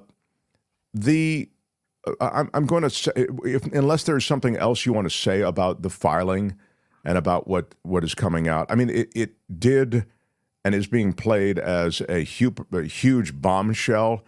And as you said, on MS, et cetera, it is being, and I understand why. I mean, there are a lot of very damning details here. So please don't misunderstand me. I saw it and read these details, the conversations with Pence, the dealing with Giuliani, the dealing with Bannon, the call to Bannon. There's a lot in here these are damning details. But I'm wondering if there's anything else that we've left out, because I want to ask you about something else related to immigration and what Trump has said he's going to do with immigrants who are here legally. And I wanted to ask you about that. I'll still get to that, but if there's anything else you feel we need to touch on in this latest document release. Well, in 30 seconds, just the inside legal part of it, which I try to do on your show, and I'm so glad that your audience is interested in these details. This story that Trump tells that, Vance did well in the debate, so of course Jack Smith had to immediately rush this out, is an absolute lie. This 165-page pleading was filed a couple of weeks ago. It was filed under seal, with a request that the judge not keep most of it under seal, that, generally we have law and legal filings transparently, it's public. That's a great part of our nation's history. So he said, look, I'm filing it under seal, but you should make it public, Your Honor, like almost all legal documents are public. And she made almost all of it public. She released it on her timetable. This was a federal judge with life tenure who released this document on her timetable. And the fact that it happened to come out the day after debate was truly, I know some people in the world don't think there are any coincidences. There are loads and loads of coincidences. This was not a conspiracy. This was not anything. Now the defense will have a chance to tell their side of the story, right? They're going to refute this 165-page pleading. They'll probably ask for more time. What they'll try to figure out, Mark, is whether that response is going to help them politically or not. I suspect focusing more attention on this doesn't help them politically. So I expect that they'll get a continuance and won't file their response until after Election Day. And then months from now, Mark, she'll finally decide these issues. Then it will go through the appellate courts. It'll have a stop, I think, first at the D.C. Circuit Court of Appeals. Then it'll go to the U.S. Supreme Court again sometime in 2025, get back to her probably in about spring or late spring of 2025. And then I think she'll be ready to go to trial on it. Okay, this is really great what you just said, because you just described the timetable of appeal, her ruling, then that being appealed, then that going to the Supreme Court, and then that being bumped back down to her. And that all takes time. And so that if he loses the election, that would be the timetable that would likely be kept. And it won't interrupt, Mark. It won't interrupt your baseball viewing this year, but probably my prediction, it'll interrupt your baseball viewing next year. If, of course, if he loses, and if he doesn't make a global plea disposition to get all this stuff behind him, pay some huge fine, maybe be home detention at Mar-a-Lago, and not go to prison. His main goal, if he loses the election, will be, how do I not go to prison? That's the thing he and most criminal defendants are terrified of. And you're saying he'd make a deal with the government. I mean, that's what he's done always, right? Of course, yeah. The art of the deal, part 2. Look, he settled for $25 million on Trump University. You know what I mean? There's just he'll write the check. He's got the money. I mean, thanks to MAGA land, he's got as much money as he'll need to make a deal with the government. Let me ask you about what he's just said. He's taken this Haitian immigrant thing to another level. I guess he feels that it's a political winner for him, and certainly this immigration issue and the issue of the border is always something that continues to be used by both parties as a political issue. And there's no question that Trump wanted to keep it in the public discourse, and that's one of the reasons he derailed the bipartisan. It was really a GOP border bill. But it was their wish list. It was their wish list. Yeah, it was their wish list, exactly. But he derailed it. And now he's saying on the Haitian immigrant thing, if he wins, if he is elected, he will revoke the legal status of tens of thousands of Haitian immigrants, all of whom have been, the target of these false accusations from Trump and J.D. Vance. Take me through. I was saying before, he has the power to do that by executive order, and certainly SCOTUS has given him, additional kind of legally bulletproof ways in which he can do it. Well, immigration is supposed to be the province of the Congress, but the reality is a lot of things are done, by executive order, or a power has been delegated to some executive agency. So I hate to be the truth teller on this, but Trump, if he got back into office, probably has a lot of power, number one, to do it explicitly. And number two, he sends out these tweets to 100 million people. We can expect that again if he gets back into office. And it seems like government officials, even ones who are supposed to be independent, even ones that he characterizes as being in the deep state, they do his bidding. There's chapter and verse on how they did his bidding when he was president, whether he could have actually ordered it or not. He got a lot of agencies to see things his way, especially over these immigration issues. So, let's say that the Biden gave temporary status, or the Biden administration gave temporary status to these people. The debate about whether they're legally here or not, they're technically legally here because they were paroled into the United States, but they could be rounded up. I mean, their parole could be revoked. They could be sent a notice, and then if they don't show up for the notice, they could be arrested because they didn't show up for the notice. The government could spend a huge amount of energy finding where they are.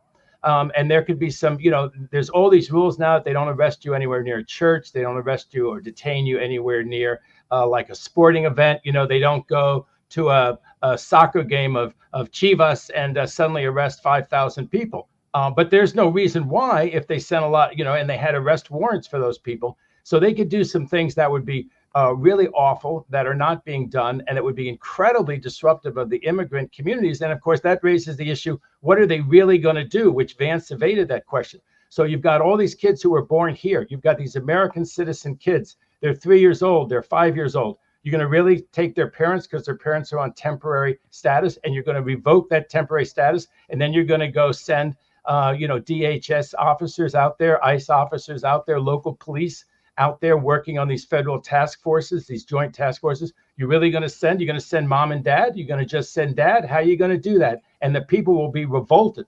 They said it happened under Eisenhower. It didn't happen on this scale under Eisenhower. And I think the whole mood of the country, once it actually started to happen, I think there'd be mass revulsion over it. But But that doesn't mean that Trump and Steve Miller wouldn't try if they were. They did it. They did it the first time, David. They separated families. They deported people to countries in which they had no relation because they were brought here as kids. So you're absolutely right.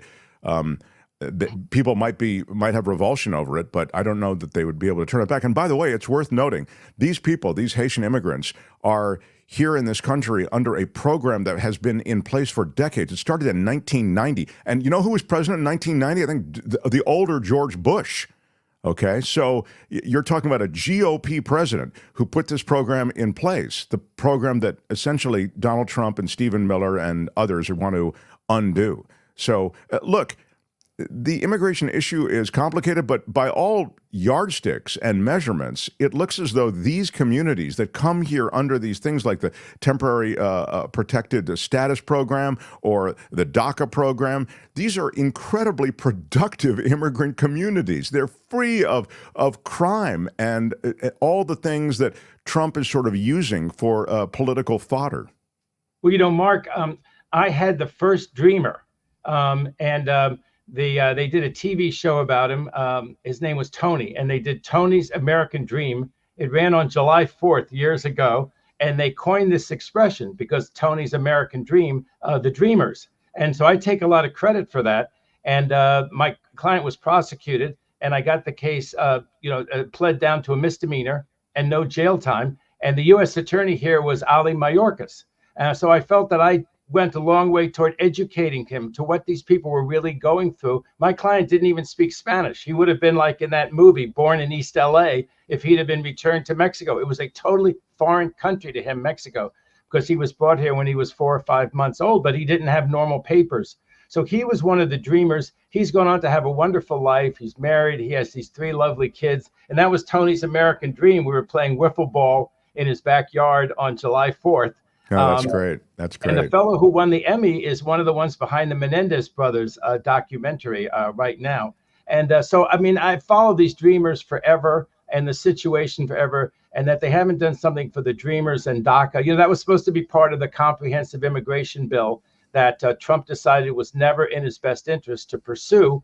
And it's just a terrible situation. Now, did the Democrats go too far? Maybe, in the middle of the the Biden-Harris administration, maybe. I mean, the argument that they went too far is that you didn't run away or try to sneak in around a border agent. You ran right up to the border agent. They took your name down and they paroled you into the United States, which meant that you got to come into and stay in the United States. Then, Biden and Harris would have been massacred in the polls if they'd have given those people work permits. So they allowed them in awaiting their asylum hearing. There weren't enough judges. The asylum hearings took 5 or 6 years to occur. Now they're in the United States without work permits. Tens of thousands of them are in New York City, staying in hotels. Supposedly Mayor Adams didn't have exactly proper bidding on who got those hotel contracts for the thousands of migrants. But the reality was suddenly there was a huge expense to these cities like New York, Chicago, Denver. They started screaming. And yet what was Biden supposed to do? Give them work permits? Can you imagine how people would have screamed if they'd have not only been paroled here awaiting their asylum hearing, but also given work permits? Now you get tens of thousands of people who are trying to sell chicles, on the street in New York City and Chicago. And people are saying, oh my God, or maybe they're panhandling and people are screaming. But with the Haitians, they seem to have work. Because of this temporary program you talk about since 1990, there's actually provision for them to work. They have jobs. The big argument is that housing has gone up. Well, my God, they're paying taxes. They're working. Yes, housing goes up if you increase if you double the population, which I think is what happened in this Ohio town. But, other things go up too. I mean, you should be able to get like more sales tax, more revenue. The economy should still work. The idea that they're just, thousands of Haitians are mooching off the system in this town in Ohio. No, they aren't. They're working. They're working in jobs that Americans didn't want to take, jobs that needed filling. That's the reality of what's happening in Ohio with the Haitians.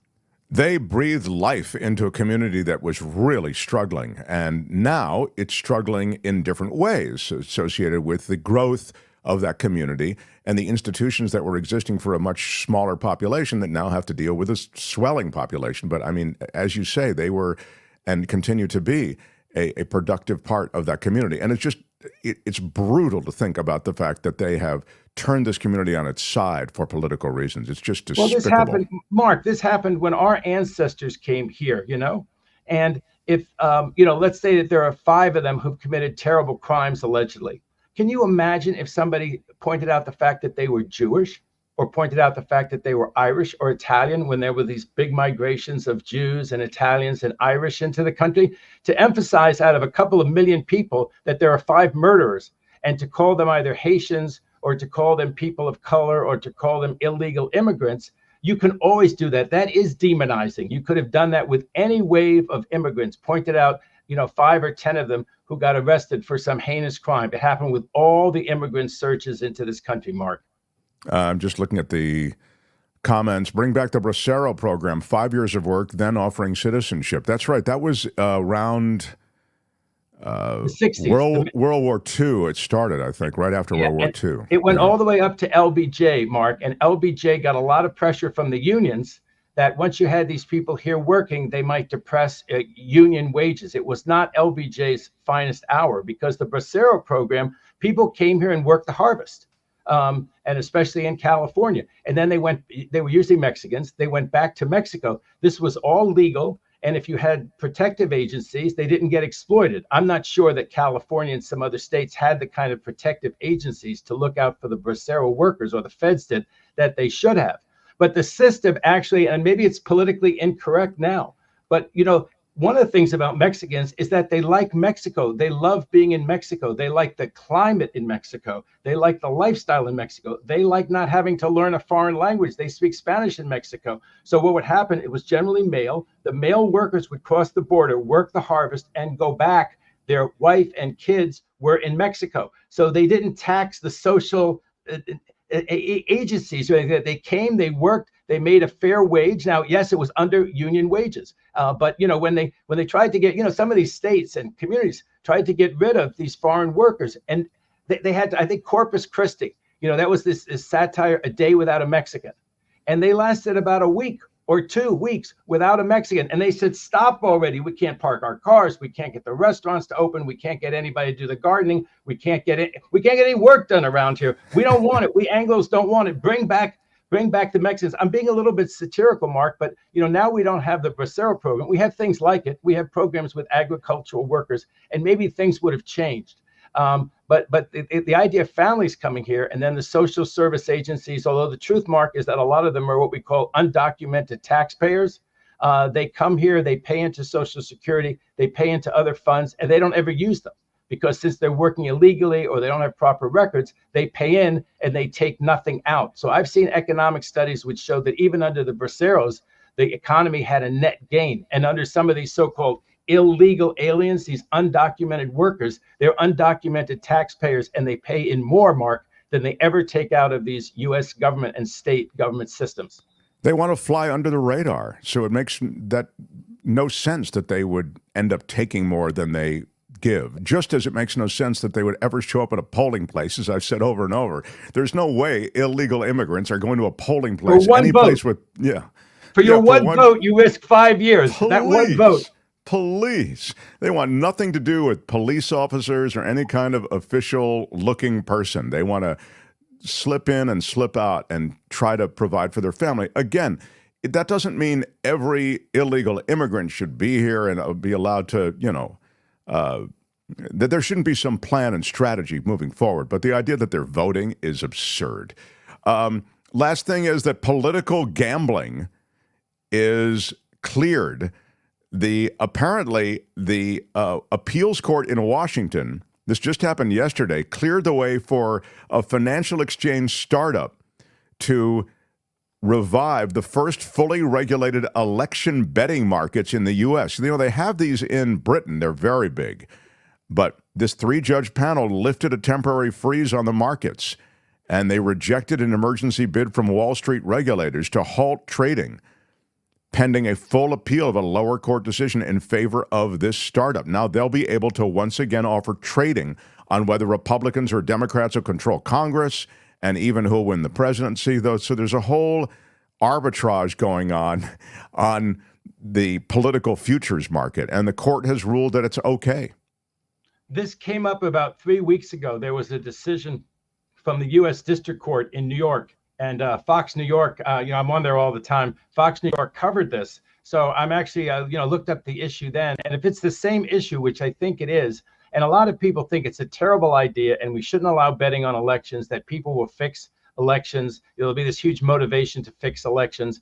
And I'm not for it philosophically, but just as a legal matter, it's kind of it's a complicated issue, but I think in general, the government loses. You and I have talked a lot about how we need more regulation, and it may very well be that we need more regulation of election voting, of voting on elections, betting on elections, not voting on, betting on the outcomes of elections. But Congress won't pass a law expressly saying don't do that. So it's one of those where, it's almost like a Chevron deference thing. And so it went over to the Commodity Futures Trading Commission, which says, Mark, that this is like a commodity. You bet on futures on the stock market. That's a commodity. You bet on, pork belly futures. Well, now you're betting on election futures, and the Commodities Futures Trading Commission said, we are going to regulate that and not allow betting on elections. And I think that what the courts are saying is, again, you don't have express delegation. We can't find in the statute that this was delegated to you. You've stepped into an area that you don't have jurisdiction over. So it's actually our old Chevron issue. But I think on this one, I think that the courts are probably right. This one doesn't offend me that much, because the argument goes that if it were illegal, that would be one thing, but it's generally not illegal. And about 5 or 6 years ago, the U.S. Supreme Court decided a case which really allowed sports betting to flourish. There's a direct line between that probably and the demise of the station that shall not be named. But when I was on with our friend Pat Thurston, we commented on that U.S. Supreme Court decision.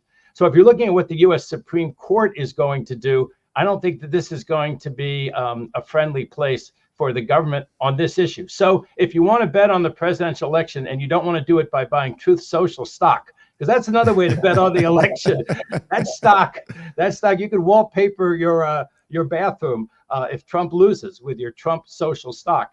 And there are other, you can bet on the oil and gas. You can bet on fossil fuel industry. I bet you that bet corresponds to whether Trump or Harris wins. But now you don't have to go through buying Truth Social or buying fossil fuel stock. You can out it out, place a bet, not in Britain, but in the United States with a startup company. And I think the odds are about even. At the time I did the thing on Fox, the odds, it was about 50-50. I think that Trump was slightly favored then, and maybe Harris is slightly favored now. Remember, they take the VIG, okay? Right, because that's how they make the money. Exactly. You got it. So, yeah, if you're wondering how they make money, of course, they take a little bit of each bet, and so that's how they make money. All right, we're out of time. I was going to ask you about because I know you've been commenting on this and following it. I know you've been commenting it on other media forums, this case against Sean Combs, and where that sits, and it just seems to get uglier and uglier. A lot of the details that come out, and it's salacious, so of course it has a lot of media attention around it. Is there anything legally that's important? Just that I think that his path to getting bail, I thought that there were some bail conditions, like having him be on electronic monitor at his mansion and having to pay out of his pocket for a bunch of ex-U.S. Marshals and ex-FBI agents to guard him and make sure he didn't go out at all. And basically he'd have to have food delivered, but something where he could, eat and sleep and prepare for his trial, because it is very difficult to prepare for a trial. There's going to be a lot of discovery. And whether you like him or not, that's the whole point, that people we don't like, him, Trump, so forth, get the same constitutional rights. Not Trump gets more, but that they should all get the same constitutional rights that everybody does, prominent, not prominent, poor or rich. They should all get. And he's not getting his right to prepare, I thought, by being detained, and also at a horrible prison there in Brooklyn. But I think the odds are kind of turning against him, because as there are more and more complaints, I think that it's going to be harder and harder for him even to get that kind of bail. And then I said last time we were talking about this, Mark, that a lot of people are worried that he might flip on them. I think some prominent star said, oh my God, he may be so scared of spending so many years in prison, he may flip and lie about me. Suddenly people get the criminal justice system, that there is such an imperative, such incentive for these snitches to lie, for criminal defendants who find themselves in this pickle to lie. We should be incredibly apprehensive, right, about about these snitches. We should have all these rules that say they have to be corroborated. We should allow discovery to find out every bad thing about them. That's exculpatory evidence. Because yes, it's very scary that someone like him in his desperate situation would lie about another celebrity or another prominent person or about any person, and it turns out to be a big lie, and that he'd be willing to help railroad somebody. And you always hope that the government won't be willing to help railroad somebody. But, ask some criminal defense attorneys. They don't think that's always the situation. The last thing, Mark, can I plug something? I never plug anything on your show. Yeah, please, of course. Go ahead. On Sunday, 4:00 Pacific Standard Time, I'm on News Nation, which at least I get on channel 16 on my Spectrum. And it's a lot of fun because I debate somebody. So last weekend, we did the debate before the debate, and I played waltz. And that was great. I loved it. You sent me a highlight. It was really great. You sent me, I think, the whole segment. I loved it. I really did. And it was fun. And they let us say, although that station leans right, they didn't interrupt me. They let me say my 2 minutes on behalf of Harris. And like I said, I played waltz. And the former head of the Republican Party in South Carolina, with this great Southern drawl of his, he played Vance. Yeah, it was really quite good. And, I know I'm partisan, but I thought you won the exchange. But I thank you. I did. I'd love to see it this time. So send it to me. If we miss it live, I'd love to. But there it is, David Katz, Sunday, 4 p.m. Pacific on News Nation. You can find him here on Thursdays. We try to cover as much legal that we can. We get to as much sort of that falls into that legal framework that's relevant to American life. And certainly there's been a lot today with Trump, but also we got into some other stuff as well. Look forward to the next time, and we'll see you on News Nation. Good stuff, David. Thanks so much. David Katz, everybody. Great to be with you. Thanks for your question, Kim. Yeah, good stuff, Kim. Nice job. David really likes Kim, I think. Everybody likes Kim. It's kind of a Kim world. The Mark Thompson Show. He always includes you in his farewell. At least I'm somebody's favorite McAllister, Yeah, well, I don't know. We didn't actually get into his favorite McAllister. That's we just true. know didn't that he ask him thanked that. you. Next time. Yeah. Let me, on the way out, quickly address some stuff in the chat. You got some super chats to do, too. Oh, and super chats. We'll start with them. I've made an executive decision, although I can be swayed. But I think the big shout-outs that we do, I think we should only do them for super stickers and not super chats. I could do it for the other way also. I could just do it for super chats, not super stickers. I'm just trying to cut down a little bit on the big shout-outs. But I also could keep it going. I don't feel strongly about it. I know we do it a lot. QVC to be replaced by TVC. Trump's various crap. That's from Luis. Thank you, Luis, for the big shout out. Super chat. Sandra Thomas with the 20. I want to hear the rest of the story. Big shout out. I want to hear the rest of the Aaron Sorkin story, Sandra's saying.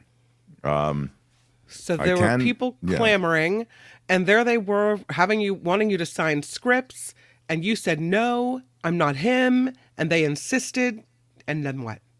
So, I was getting off a flight. Well, this just happened. It's happened within the last 6 months. Yeah. I was getting off a flight to Washington, D.C. The reason you have to, let me just put this into context. Aaron Sorkin does a lot of stuff with Washington, D.C. stuff, okay? He did Newsroom. That was very it was news and politics related. He did West Wing, okay? West Wing was all about the president and Washington, D.C. and government, okay? He's very much part of that world. And I was going in, I'll tell you, it was the weekend of the correspondence dinner, okay? So it is true that a lot of people from Hollywood were coming into Washington. And I think these people got word of the influx of these Hollywood luminaries coming into Washington and got word that Aaron Sorkin was on this flight from Los Angeles. So I'm on the same flight. I come in, and this guy ambushes me at the baggage claim. And, I've just been on a, 4.5 hour flight. I'm kind of bleary, and I said, I'm not Aaron Sorkin. I'm sorry. He said, come on. I know you're Aaron Sorkin. And I just need you to sign this. And I said, look, I'm really not. I would sign it if I was. And he goes, come on, Aaron, please, just sign this. And I look down, and there on this poster board is the West Wing script that has been glued onto this poster very, very beautifully. And I said, wow. I said, I can see that you're an Aaron Sorkin fan, a fan of his work. I've been in one of his movies. There he is. That's what he actually looks like. Okay. I've been in one of his movies, but I'm not Aaron Sorkin. And he was insistent. He would not leave me alone. He felt I was just, somehow big timing him, that I was Aaron Sorkin and I was not copping to it. So finally, I just, I kind of walked away. And he had a couple of people with him who also had like these materials that they wanted Aaron Sorkin to sign. And then one of them comes up to me and says, hey, Mr. Sorkin, would it really be that big a problem for you just to sign? I'm thinking, and I said, dude, I'm not Aaron Sorkin. Did you guys get word that Aaron Sorkin was on this flight? And they said, yeah, we did. And we know you're Aaron Sorkin. Oh, my God. I get my bag. I walk out to, where you get the shuttle bus because I'm going to get a rental car and drive to my parents' house. So I go out to the little center island thing. I'm out there. And then the third guy comes out and he says, God. Hey, look, before you leave, can you just sign this, please? And I said, look, pal, I'd love to sign it, but I'm not Aaron Sorkin. I mean, it was positively comical. They would not take no for an answer. I took pictures, like when I took a couple of pictures of them, and you could see them with their poster board and all that stuff. But it was very, very funny. But anyway, I don't know how we got onto Aaron Sorkin. Oh, because of Newsroom. That's right. Yeah, originally that's how we got on it. I want to know the rest of the story. I support story time with Thompson. You are my Paul Harvey. There you go. Well, now I misspoke. Yes, now you know the rest of the story. Big shout out. Big shout out. Thank you, No Contendo, for being so much a part of the super chat. Duty to protect U.S. from threats, foreign and domestic, regarding Pence from 1776. Conspiracy has to be outside of scope of office. Interesting. I feel like that's a question for Katz. I mean, a conspiracy to overthrow the government of the United States, I think that is outside the scope of the office, But I may not be understanding your super chat well. I believe there are more recordings. Jack has more. Yeah, that's probably true. No Contendo is saying, thank you for the super chats. The special counsel does have additional recordings besides those that we've heard. Like, we've heard the Georgia conversation, but I think there are other conversations that he has access to. Remember, he has subpoena power that the committee, the J6 committee, didn't have. So he does have subpoena power to get text messages and voicemail messages and a number of things that the committee, and they did an amazing job with all of the stuff they got. Remember the super cut of all of those various people who were being deposed and testifying? I mean, that was extraordinary. But special counsel has even greater subpoena power. So you're not wrong. I mean, I think there might be recordings, and there's more. 45 did deport legal immigrants in 16 and 17 as per Democracy Now! 45 also intentionally screwed the census to cut funding to urban areas. That's true. He was trying to screw over blue states. That's absolutely right. No contendo. Good knowledge on 45. Anything else, Kim, or is that everybody? 45 is silent on corporate landlords and greed. Of course. I mean, 45 is all about corporate landlords and greed. So there's no question that he'd be silent on that. Couple of bucks for a 10-leg political parlay. Big shout out. Good luck, Edward, on the par, as they say in the gambling world. A parlay is a par. Luis for a $5 super chat. Hey, JD and Trump. Statistically speaking, 81% of mass shootings are committed by white males. Should we start vilifying white dudes? No. Yeah. Well done. Big shout out. Mark, super stickers don't need a shout out because they have nothing to say. Some people use a super chat just to get you to read our comment. Yes, you should. I will always read a super chat comment. Always, always, always. It's a rule of the show. Trevor Starr in Hollywood saying that the super stickers don't need a shout out. See, it's funny. I see it just the opposite. I see it as super chats don't need a shout out. Super stickers are just a contribution to support the show. They should get a shout out. Big shout out. But the super chats are getting their recognition by us reading their comment on the air and reacting to it. So they don't need a shout out. That's the way I see it. So I see as policy, we give you a shout out if it's a super sticker, but if it's a super chat, we promise you we will read your, unless it's an insult. You know, I don't mind you insulting me. You can go ahead and insult me. But, you know, if you're insulting a guest or you're insulting anybody else on the show, I won't read it. But apart from that, I will always read a super chat because it costs you money to give us a super chat, and we appreciate it. But a super sticker, I will give you the big shout out. Shout out, yeah. So that's, I think, a rule moving forward. So I think we've learned a lot about each other today. I feel as though we've done the Lord's work. So I'm the Mark Thompson Show. I'm very happy. Should have just signed it, Mark, says Jason. I thought of that. I thought, you know, dude, just sign it and let's be done with it. Then I'm going to be signing all these things, Aaron Sorkin. I just feel like you end up in this place where now these people who have worked to, you know, glue the West Wing script onto poster board, you know, they've worked hard to put this together. Now I'm going to just fake Aaron Sorkin's signature. I thought someday they're going to look going, that's not Aaron Sorkin's signature. That guy, I mean, you see what I mean? Yeah. I don't know. I thought I did the right thing, but maybe not. You cannot say you love your country. I didn't mean to disappoint anybody, but I was just trying to, you know, not sign something when I'm not really the guy. I don't know. Well, if I've run the steeplechase of insults today and of comments, it's time for the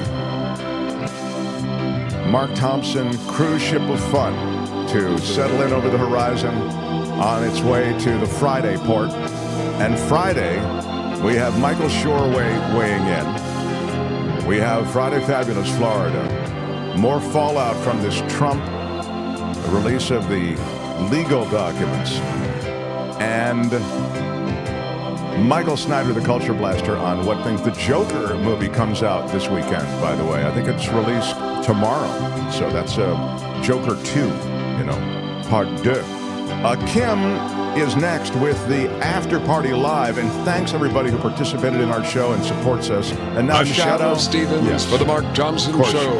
Yes. Bye-bye. We'll do it live. I'll write it and we'll do it live. Bye-bye. Thanks everyone. Till tomorrow. Bye-bye.